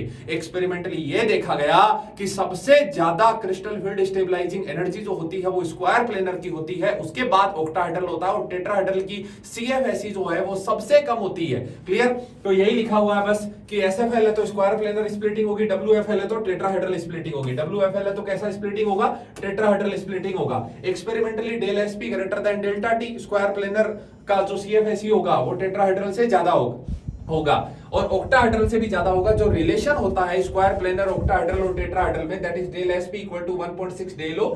क्लियर, तो यहां से क्लियर है कि स्क्वायर प्लेनर ज्यादा होगा, और del T equal to 4/9 del O, तो यहां से भी क्लियर है कि स्क्वायर जो आपका ऑक्टाहेड्रल स्प्लिटिंग है वो टेट्राहेड्रल से ज्यादा होता है। क्लियर, चलिए आगे चलते हैं, नेक्स्ट बात करते हैं। ठीक है, splitting in square planar complexes. Square planar complexes में कहानी क्या है कि ऑक्टाहेड्रल में भी एक्सेस के अलोंग आ रहा था और टेट्राहेड्रल में भी इसमें स्क्वायर प्लेनर में भी एक्सेस के अलोंग आ रहा है। जो अंतर है वो अंतर ये है कि अगर ये इतना पार्ट ले लो, यानी जेड एक्सेस को अगर आप हटा देते हो, अगर आप जेड एक्सेस को हटा देते हो, क्लियर है, तो ये वाला जो पार्ट होगा, ये जो 2 वैलेंसी आएंगी ये कहां आएंगी, स्क्वायर प्लेनर बन जाएगा। यानी कि स्क्वायर प्लेनर जो है वो ऑक्टाहेड्रल से ही इंस्पायर्ड है, लेकिन उसमें कहानी क्या हो जाती है, उसमें जेड एक्सेस को हटा दिया जाता है। क्या कर देते हैं, जेड एक्सेस को हटा देते हैं। अब आप सोचो आपके पास ऑक्टाहेड्रल स्प्लिटिंग हो चुकी, 2 ऊपर 3 नीचे ऐसे हो चुके। अब आप जेड एक्सेस को थोड़ा थोड़ा करके दूर ले जाने का कोशिश कर रहे हो, जेड एक्सेस को दूर ले जाने का कोशिश किए, तो जेड एक्सेस के लिगेंड अगर दूर हो गए तो आप कहेंगे कि जेड एक्सेस जो है उसका एनर्जी कंपैरेटिवली कम हो जाएगा, क्योंकि वहां पे रिपल्जन क्या हो जाएगा, कम हो जाएगा। जेड एक्सेस वाले लिगेंड्स को आप ऊपर सरका दो तो वहां पे रिपल्जन कम हो गया, तो जेड ऑर्बिटल जो है यानी dz स्क्वायर, जेड जो ऑर्बिटल जिसमें भी आएगा जेड फैक्टर, उसकी एनर्जी या उस पर रिपल्जन कम हो जाएगा, उसकी एनर्जी कम हो जाएगी, तो ये फर्दर स्प्लिट होने लगता है। जैसे ऑक्टाहेड्रल तो था dx square minus y square और dz स्क्वायर, ये था dxy dyz dz dz x, this was octahedral. ये क्या था, ये था ऑक्टाहेड्रल। अब यहां से आप जेड एक्सेस को हटाना शुरू किए, हटाए नहीं है, जेड एक्सेस के लिगेंड को ऊपर खींच दिए। जेड एक्सेस के लिगेंड जैसे ही दूर गए तो आप कहेंगे dx स्क्वायर वाई स्क्वायर और dz स्क्वायर में dz स्क्वायर की जो एनर्जी है, dz स्क्वायर की जो एनर्जी है वो कंपैरेटिवली क्या हो गई, कम हो गई बेटा। dz स्क्वायर की एनर्जी क्या हो गई, कम हो गई। किससे, dx स्क्वायर वाई स्क्वायर से। और यहां भी जिसमें जेड फैक्टर आ रहा है उसकी एनर्जी कंपैरेटिवली क्या हो जाएगी, कम हो जाएगी एज कंपेयर टू एक्स और वाई फैक्टर से। और अगर आप जेड एक्सेस को हटा ही दिए, अच्छा जेड एक्सेस को हटा रहे हो लेकिन हटाया नहीं है, दूर ले गए, लंबा कर दिए जेड एक्सेस को, लंबा कर दिए जेड एक्सेस से आने वाले लिगेंड को, वो बॉन्ड लेंथ बढ़ जाएगी। तो इस प्रकार का स्प्लिटिंग कहलाता है, ये कहलाता है टेट्रागोनल डिस्टोर्शन, और इसको जोन टेलर डिस्टोर्शन भी कहा जाता है। जोन टेलर डिस्टोर्शन का मैंने एक अलग से वीडियो बना रखा है जो आपको चैनल पे ही मिल जाएगा, आप सर्च कर सकते हैं, पढ़ लेना। नीट में प्रश्न आ चुका है जोन टेलर डिस्टोर्शन का, जेई मेन में भी प्रश्न पूछा जा सकता है, एडवांस में भी पूछा जा सकता है, ध्यान रखना। क्लियर, चलिए आगे चलते हैं। अब आप जेड एक्सेस को कंप्लीटली रिमूव कर दिए, तो जेड एक्सेस को अगर कंप्लीटली रिमूव कर दोगे तो जेड वालों की एनर्जी जो है वो क्या हो जाएगी, घट जाएगी, और एक्स वाई वालों की एनर्जी कंपैरेटिवली बढ़ जाएगी। तो dx स्क्वायर वाई स्क्वायर सबसे ऊपर होता है स्क्वायर प्लेनर में, फिर dx वाई, फिर dz स्क्वायर और dyz dz x। क्लियर, आगे चलते हैं। देखिए नेक्स्ट बात करते हैं, अगर हम टेट्राहेड्रल कॉम्प्लेक्सेज में स्प्लिटिंग की बात करें, अगर हम टेट्राहेड्रल कॉम्प्लेक्सेज में स्प्लिटिंग की बात करें टेट्राहेड्रल में, तो टेट्राहेड्रल में क्या होगा, एक्सेस के बीच में आएगा। अगर एक्सेस के बीच में आ रहा है तो एक्सेस के बीच वाले जो ऑर्बिटल्स हैं, दैट वाज द T2G, जो थे आपके dxy dyz और dzx, उनकी एनर्जी बढ़ जाएगी, और जो एक्सेस के अलोंग वाले थे dx स्क्वायर वाई स्क्वायर, उनकी एनर्जी कम हो जाएगी। यानी इसमें Eg नीचे आ जाएगा और T2G ऊपर चला जाएगा। ये बेरी सेंटर हो गया आपका, this is the bary centre. Bary centre से T2G कितना ऊंचाई पर रहता है, कितना दूरी पर रहता है, 0.4। अब की बार ये प्लस में है इसलिए इसे लिखेंगे 0.4 डेल T2G और del tetrahedral del TD del T tetrahedral. Clear, और यहां पर अब की बार ये आ जाएगा माइनस का 0.6 डेल टी, इस तरह से ये नीचे आ जाएगा और ये ऊपर चला जाएगा। फॉर्मूला जो है मॉडिफाई हो जाएगा CFAC का, दैट इज माइनस का 0.6 del t multiply by n T2G plus 0.4 del t into multiply by n T2G plus m preparing energy. Clear, okay चलिए आगे चलते हैं, नेक्स्ट बात करते हैं। हाँ जी, high spin low spin in coordination number 4। Coordination number 4 में दो प्रकार का स्प्लिटिंग होगा, दो प्रकार का स्प्लिटिंग होगा। एक तो होगा स्क्वायर प्लेनर, एक स्प्लिटिंग होगा स्क्वायर प्लेनर, और दूसरा स्प्लिटिंग कैसा होगा, टेट्राहेड्रल। टेट्राहेड्रल में कहानी क्या होगी, 3 ऊपर 2 नीचे, 3 ऊपर 2 नीचे, इसी प्रकार से होगा। और इसमें कैसा होगा, 2 1 1 1, ये हमेशा किस में होगा, SFL में, और ये हमेशा किस में होगा, WFL में। आप अब इलेक्ट्रॉन फिल करना शुरू किए, पहला इलेक्ट्रॉन इसमें यहां भरा गया, पहला इलेक्ट्रॉन इसमें भी यहां भरा गया, कोई मैग्नेटिक मोमेंट में चेंज नहीं आया। आप कहेंगे no low spin high spin. आपने दूसरा इलेक्ट्रॉन इसमें यहां भरा, दूसरा इलेक्ट्रॉन इसमें भी यहां भरा, कोई किसी प्रकार का यहां पर मैग्नेटिक मोमेंट में अंतर नहीं आया, तो D2 में भी no low spin high spin. लेकिन क्योंकि WFL है तो यहां पर पेयरिंग नहीं होगा, और SFL है तो यहां पर पेयरिंग हमेशा ही होगा। ओके, तो यहां पर अगर बात करोगे आप, तो तीसरा इलेक्ट्रॉन इसमें यहां पर आ जाएगा, जबकि तीसरा इलेक्ट्रॉन इसमें कहां पर आ जाएगा, इसमें यहां पर। तो यहां 3 अनपेयर्ड इलेक्ट्रॉन हो गए, दैट्स व्हाई इसका मैग्नेटिक मोमेंट ज्यादा हो गया और इसका मैग्नेटिक मोमेंट कम है। क्लियर, तो इसी प्रकार से यहां पे एक की पॉइंट बन जाता है जो मैंने आपको बताया था। देखो टेट्राहेड्रल अगर स्प्लिटिंग है, टेट्राहेड्रल स्प्लिटिंग है तो कोऑर्डिनेशन नंबर के आधे, टेट्राहेड्रल स्प्लिटिंग मतलब कोऑर्डिनेशन नंबर कितना, 4, और इस कोऑर्डिनेशन नंबर के आधे 2, मतलब D में कितने इलेक्ट्रॉन होते हैं, 10। D में कितने इलेक्ट्रॉन होते हैं, D1 से लेकर के D10 तक। तो कोऑर्डिनेशन नंबर का हाफ, कोऑर्डिनेशन नंबर का हाफ, की पॉइंट बता रहा हूं, ध्यान से देख लेना, की पॉइंट बता रहा हूं। कोऑर्डिनेशन नंबर का हाफ 2 इधर के और 2 उधर के, यानी D1 से D2 और 2 उधर के, D9 एंड D10। इसमें किसी प्रकार का लो स्पिन हाई स्पिन नहीं होगा, no low spin high spin, no low spin high spin. लेकिन D3 से D8 तक अगर SFL है तो लो स्पिन होगा, और अगर WFL है तो हाई स्पिन होगा। क्लियर, इस चीज को ध्यान रखेंगे कि कैसे चल रहा है, क्या चल रहा है। और ऐसे ऑक्टाहेड्रल के लिए कोऑर्डिनेशन नंबर 6 तो 3 इधर के 3 उधर के, यानी D1 से D3 और D8 से D10 no low spin high spin. Clear, चलिए आगे चलते हैं, नेक्स्ट बात करते हैं। अब जैसे मेरे को इनमें बताना है, इनकी सारी प्रॉपर्टी बतानी है। NiH2O का होल 6 +2, इसके बारे में बात कर लेते हैं। Ni+2 ऑक्सीडेशन स्टेट में क्या होगा बेटा, 3D8। H2O कैसा है, वीक फील्ड लिगेंड है। H2O कैसा है, week field ligand. Octahedral coordination number कितना है, 6 है। कोऑर्डिनेशन नंबर कितना है, 6 है। कोऑर्डिनेशन नंबर कितना है, 6। क्लियर, यानी स्प्लिटिंग कैसी होगी, 3 नीचे 2 ऊपर, 3 नीचे 2 ऊपर। ये लो स्प्लिटिंग हो गई इसकी, 3 नीचे 2 ऊपर। क्लियर, और 8 इलेक्ट्रॉन डालने, WFL पेयरिंग नहीं होगा, तो 1 2 3 4 5, सॉरी 1 2 3 फिर 4 5 6 7 और ये लो 8। क्लियर। 2 अनपेड इलेक्ट्रॉन बच गए। म्यू का वैल्यू कितना हो गया 2.8 या 2.9 बोर मैग्नेटोन। कैसा होगा बेटा पैरामैग्नेटिक। कैसा होगा पैरामैग्नेटिक, लो स्पिन या high spin. D coordination number 6, D 8 से लेकर के 8 9 10 no low spin high spin. इसमें किसी प्रकार का लो स्पिन हाई स्पिन नहीं होगा, no low spin high spin. ये मैंने 3 चीजें इसके बारे में बता दी यहां पर। अब बच गया हाइब्रिडाइजेशन वाला पार्ट। अब बुलाओ वीबीटी को। तो ये तो सब कुछ मामला भरा हुआ है। अब तो ये तो सब कुछ मामला भरा हुआ है, यहाँ पे तो ऑर्बिटल खाली है नहीं। तो हम क्या करेंगे आगे वाले डी ऑर्बिटल्स को लाएंगे, आगे वाले ऑर्बिटल्स को काम में लेंगे। तो 1 s हो गया, 3 p के हो गए और 5 d के। इनमें से आपको कितने ऑर्बिटल चाहिए 6 ऑर्बिटल चाहिए। तो sp3d2 इसका जो हाइब्रिडाइजेशन होगा that is sp3d2। sp3d2 is the hybridization of this. और क्योंकि बाहर वाला d काम में आ रहा है इसलिए इसे क्या बोलेंगे आउटर ऑर्बिटल कॉम्प्लेक्स। इसे क्या बोलेंगे आउटर ऑर्बिटल कॉम्प्लेक्स। इसे क्या बोला जाएगा आउटर ऑर्बिटल कॉम्प्लेक्स बोला जाएगा। इसी प्रकार से NiCl4 2- है, जैसे मेरे पास +2 ऑक्सीडेशन स्टेट में Ni है, अगेन 3d8। ओके, Cl जो है कोऑर्डिनेशन नंबर कितना हो गया 4।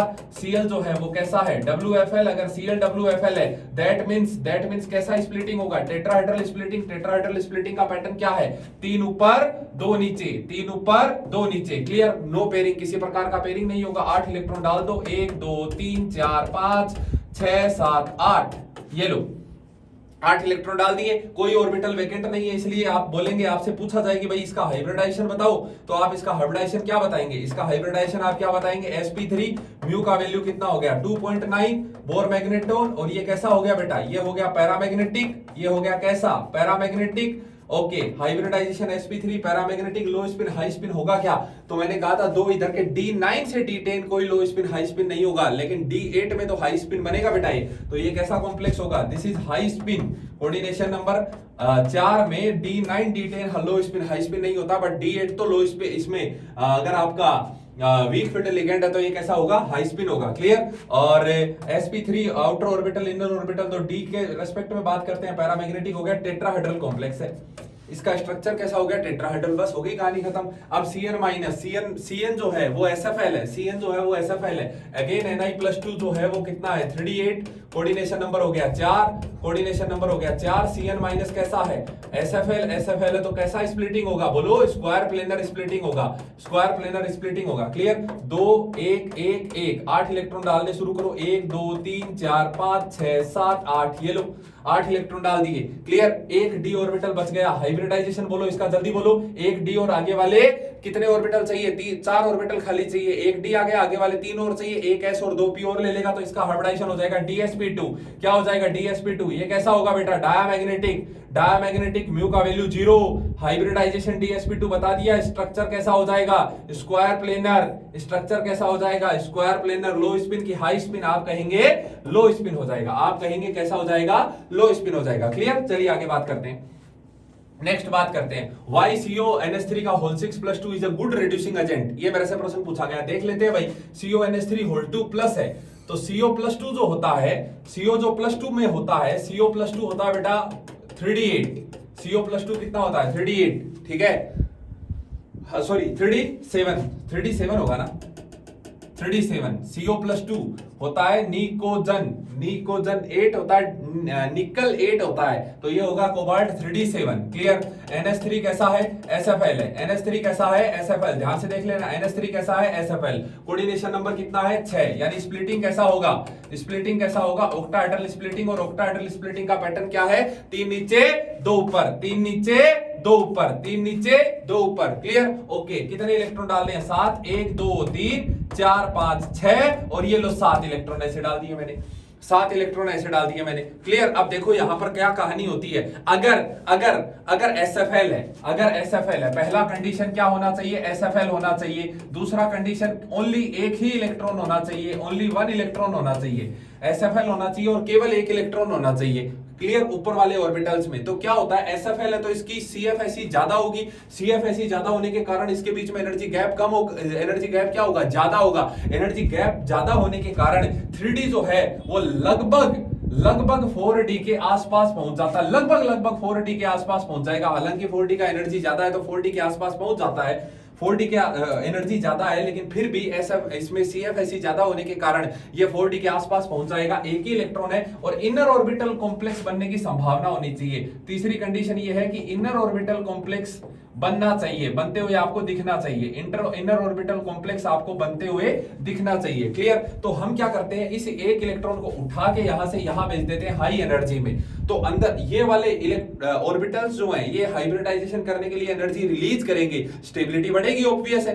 क्लियर? तो यहां पर हाइब्रिडाइजेशन क्या हो जाएगा बेटा, ऐसे केस में D2sp3 हो जाएगा। तो अगर आउटर मोस्ट शेल में एक ही इलेक्ट्रॉन है तो ऐसा। अब क्योंकि इलेक्ट्रॉन हायर एनर्जी ऑर्बिटल्स में चला गया, इलेक्ट्रॉन किस में चला गया, हाई एनर्जी ऑर्बिटल्स में चला गया, that's why it is a good reducing agent, क्योंकि इलेक्ट्रॉन आसानी से निकल सकता है। क्लियर? चलिए आगे चलते हैं, नेक्स्ट बात करते हैं। अच्छा, stability of complex compound. Stability किस पर डिपेंड करेगा, स्टेबिलिटी डिपेंड करेगा कि मेटल और लिगेंड के बीच में अट्रैक्शन कितना ज्यादा है। जितना ज्यादा अट्रैक्शन होगा उतना ज्यादा स्टेबिलिटी होगा, जितना ज्यादा अट्रैक्शन उतना ज्यादा स्टेबिलिटी। क्लियर? तो stability directly proportional to attraction between central metal atom and ligand, और जितना ज्यादा अट्रैक्शन उतना ज्यादा स्प्लिटिंग, उतना ज्यादा CFSE।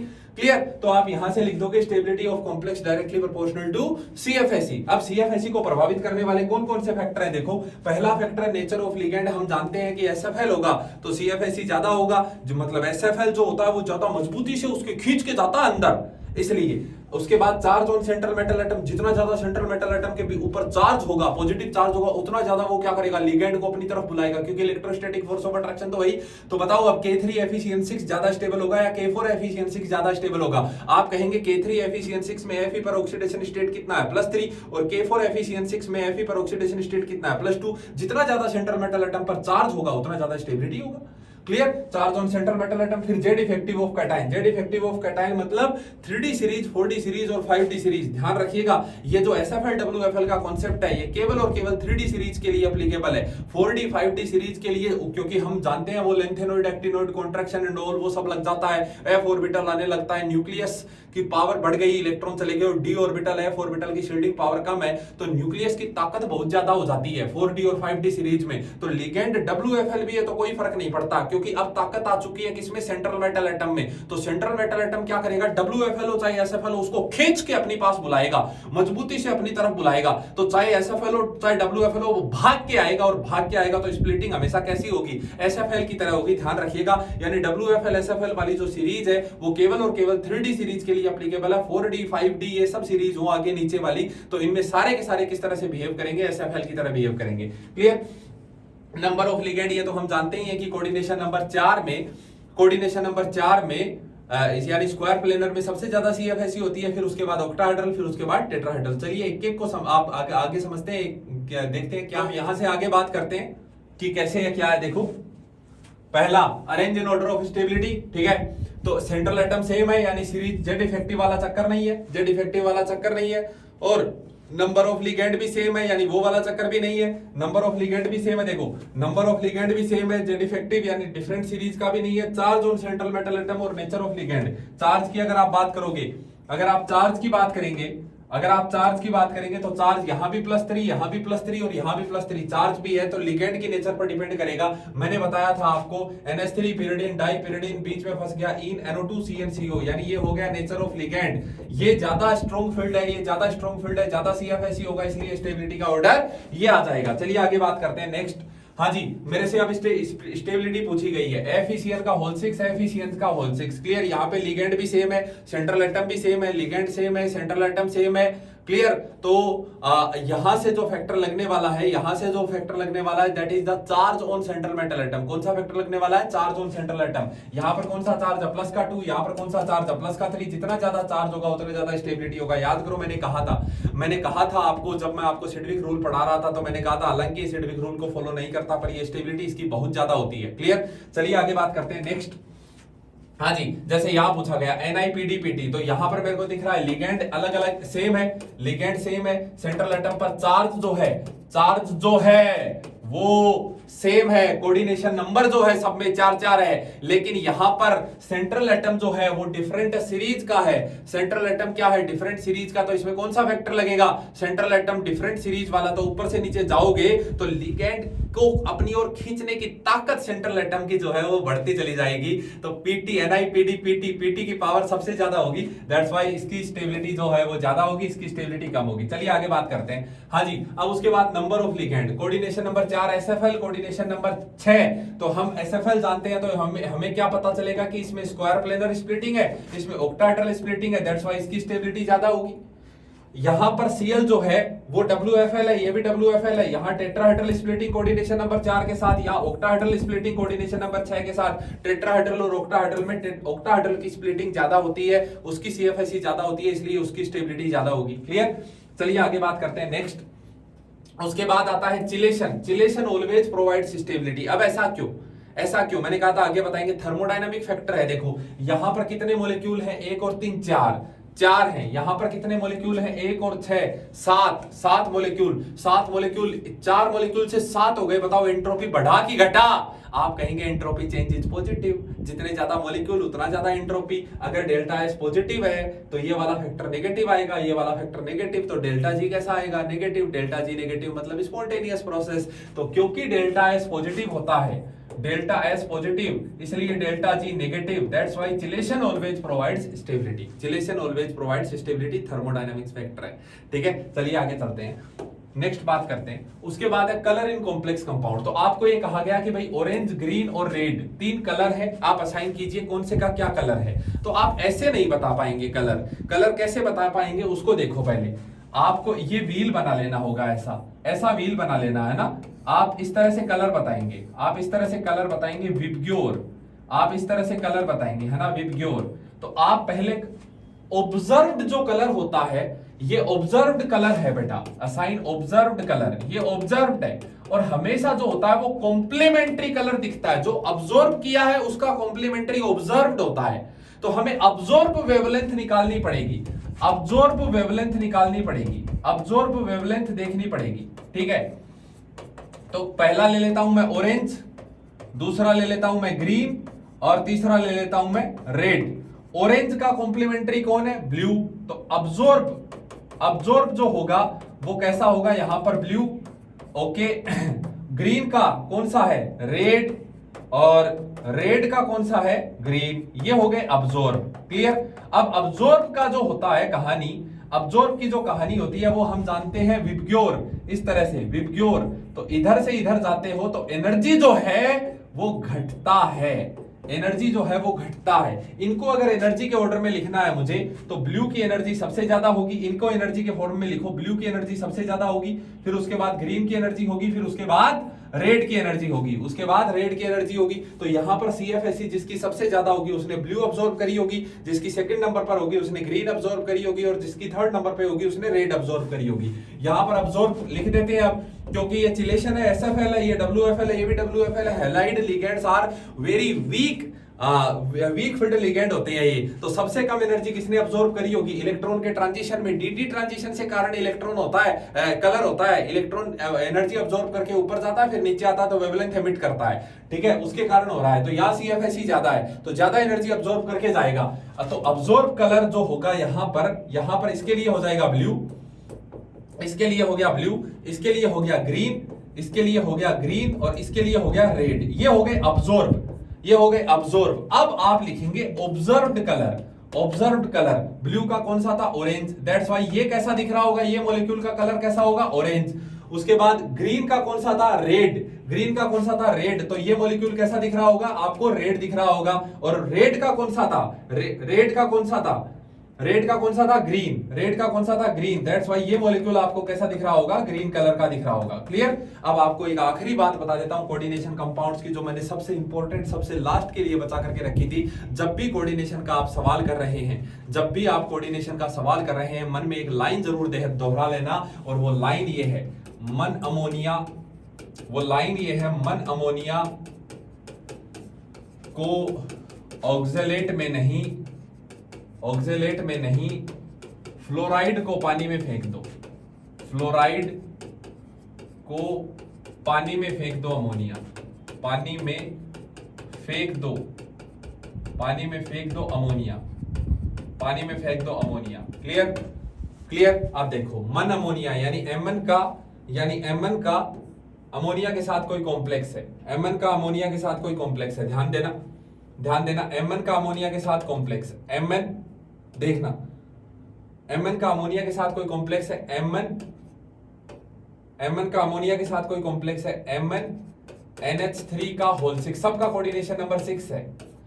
कोबाल्ट का ऑक्जेलेट के साथ कॉम्प्लेक्स है C2O4 2 C2O4 का होल थ्राइस, नहीं फ्लोराइड NiF6, और को पानी यानी कोबाल्ट का H2O के साथ कॉम्प्लेक्स है, और उसके बाद पानी में फेंक दो अमोनिया Fe का NH3 के साथ कॉम्प्लेक्स है, कोऑर्डिनेशन नंबर 6। ये एक्सेप्शन है, लेकिन अभी देखो इनके ऊपर चार्ज ऑक्सीडेशन स्टेट लगाना, साइड वालों का +2 ऑक्सीडेशन स्टेट है, इसका +2, इनका +3 ऑक्सीडेशन स्टेट है, +3 और इस पे -3, क्योंकि इस पे +3 एक पे 2 माइनस का चार्ज होता है बेटा, क्लियर, तो +3 आ जाएगा, और इसका ऑक्सीडेशन स्टेट होता है प्लस का 4 लगाने के लिए इसके ऊपर आप लगाएंगे -2, क्लियर, ये हो गया। अब इसमें क्या होता है, लिगेंड का जो नेचर आपको दिख रहा है, लिगेंड का जो नेचर आपको दिख रहा है, उसका अपोजिट नेचर, उसका अपोजिट बिहेवियर वो शो करता है, यानी NH3 WSFL है, लेकिन यहां कैसा दिखता है WFL, C2O4 WFL है, लेकिन यहां कैसा दिखता है SFL, F यहां पर WFL होता है, लेकिन यहां कैसा होता है SFL,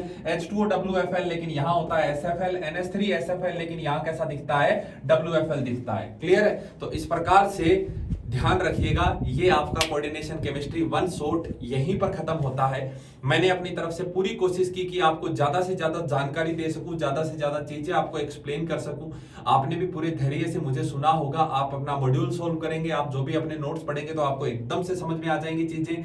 wish you all the best for your future. Thank you so much.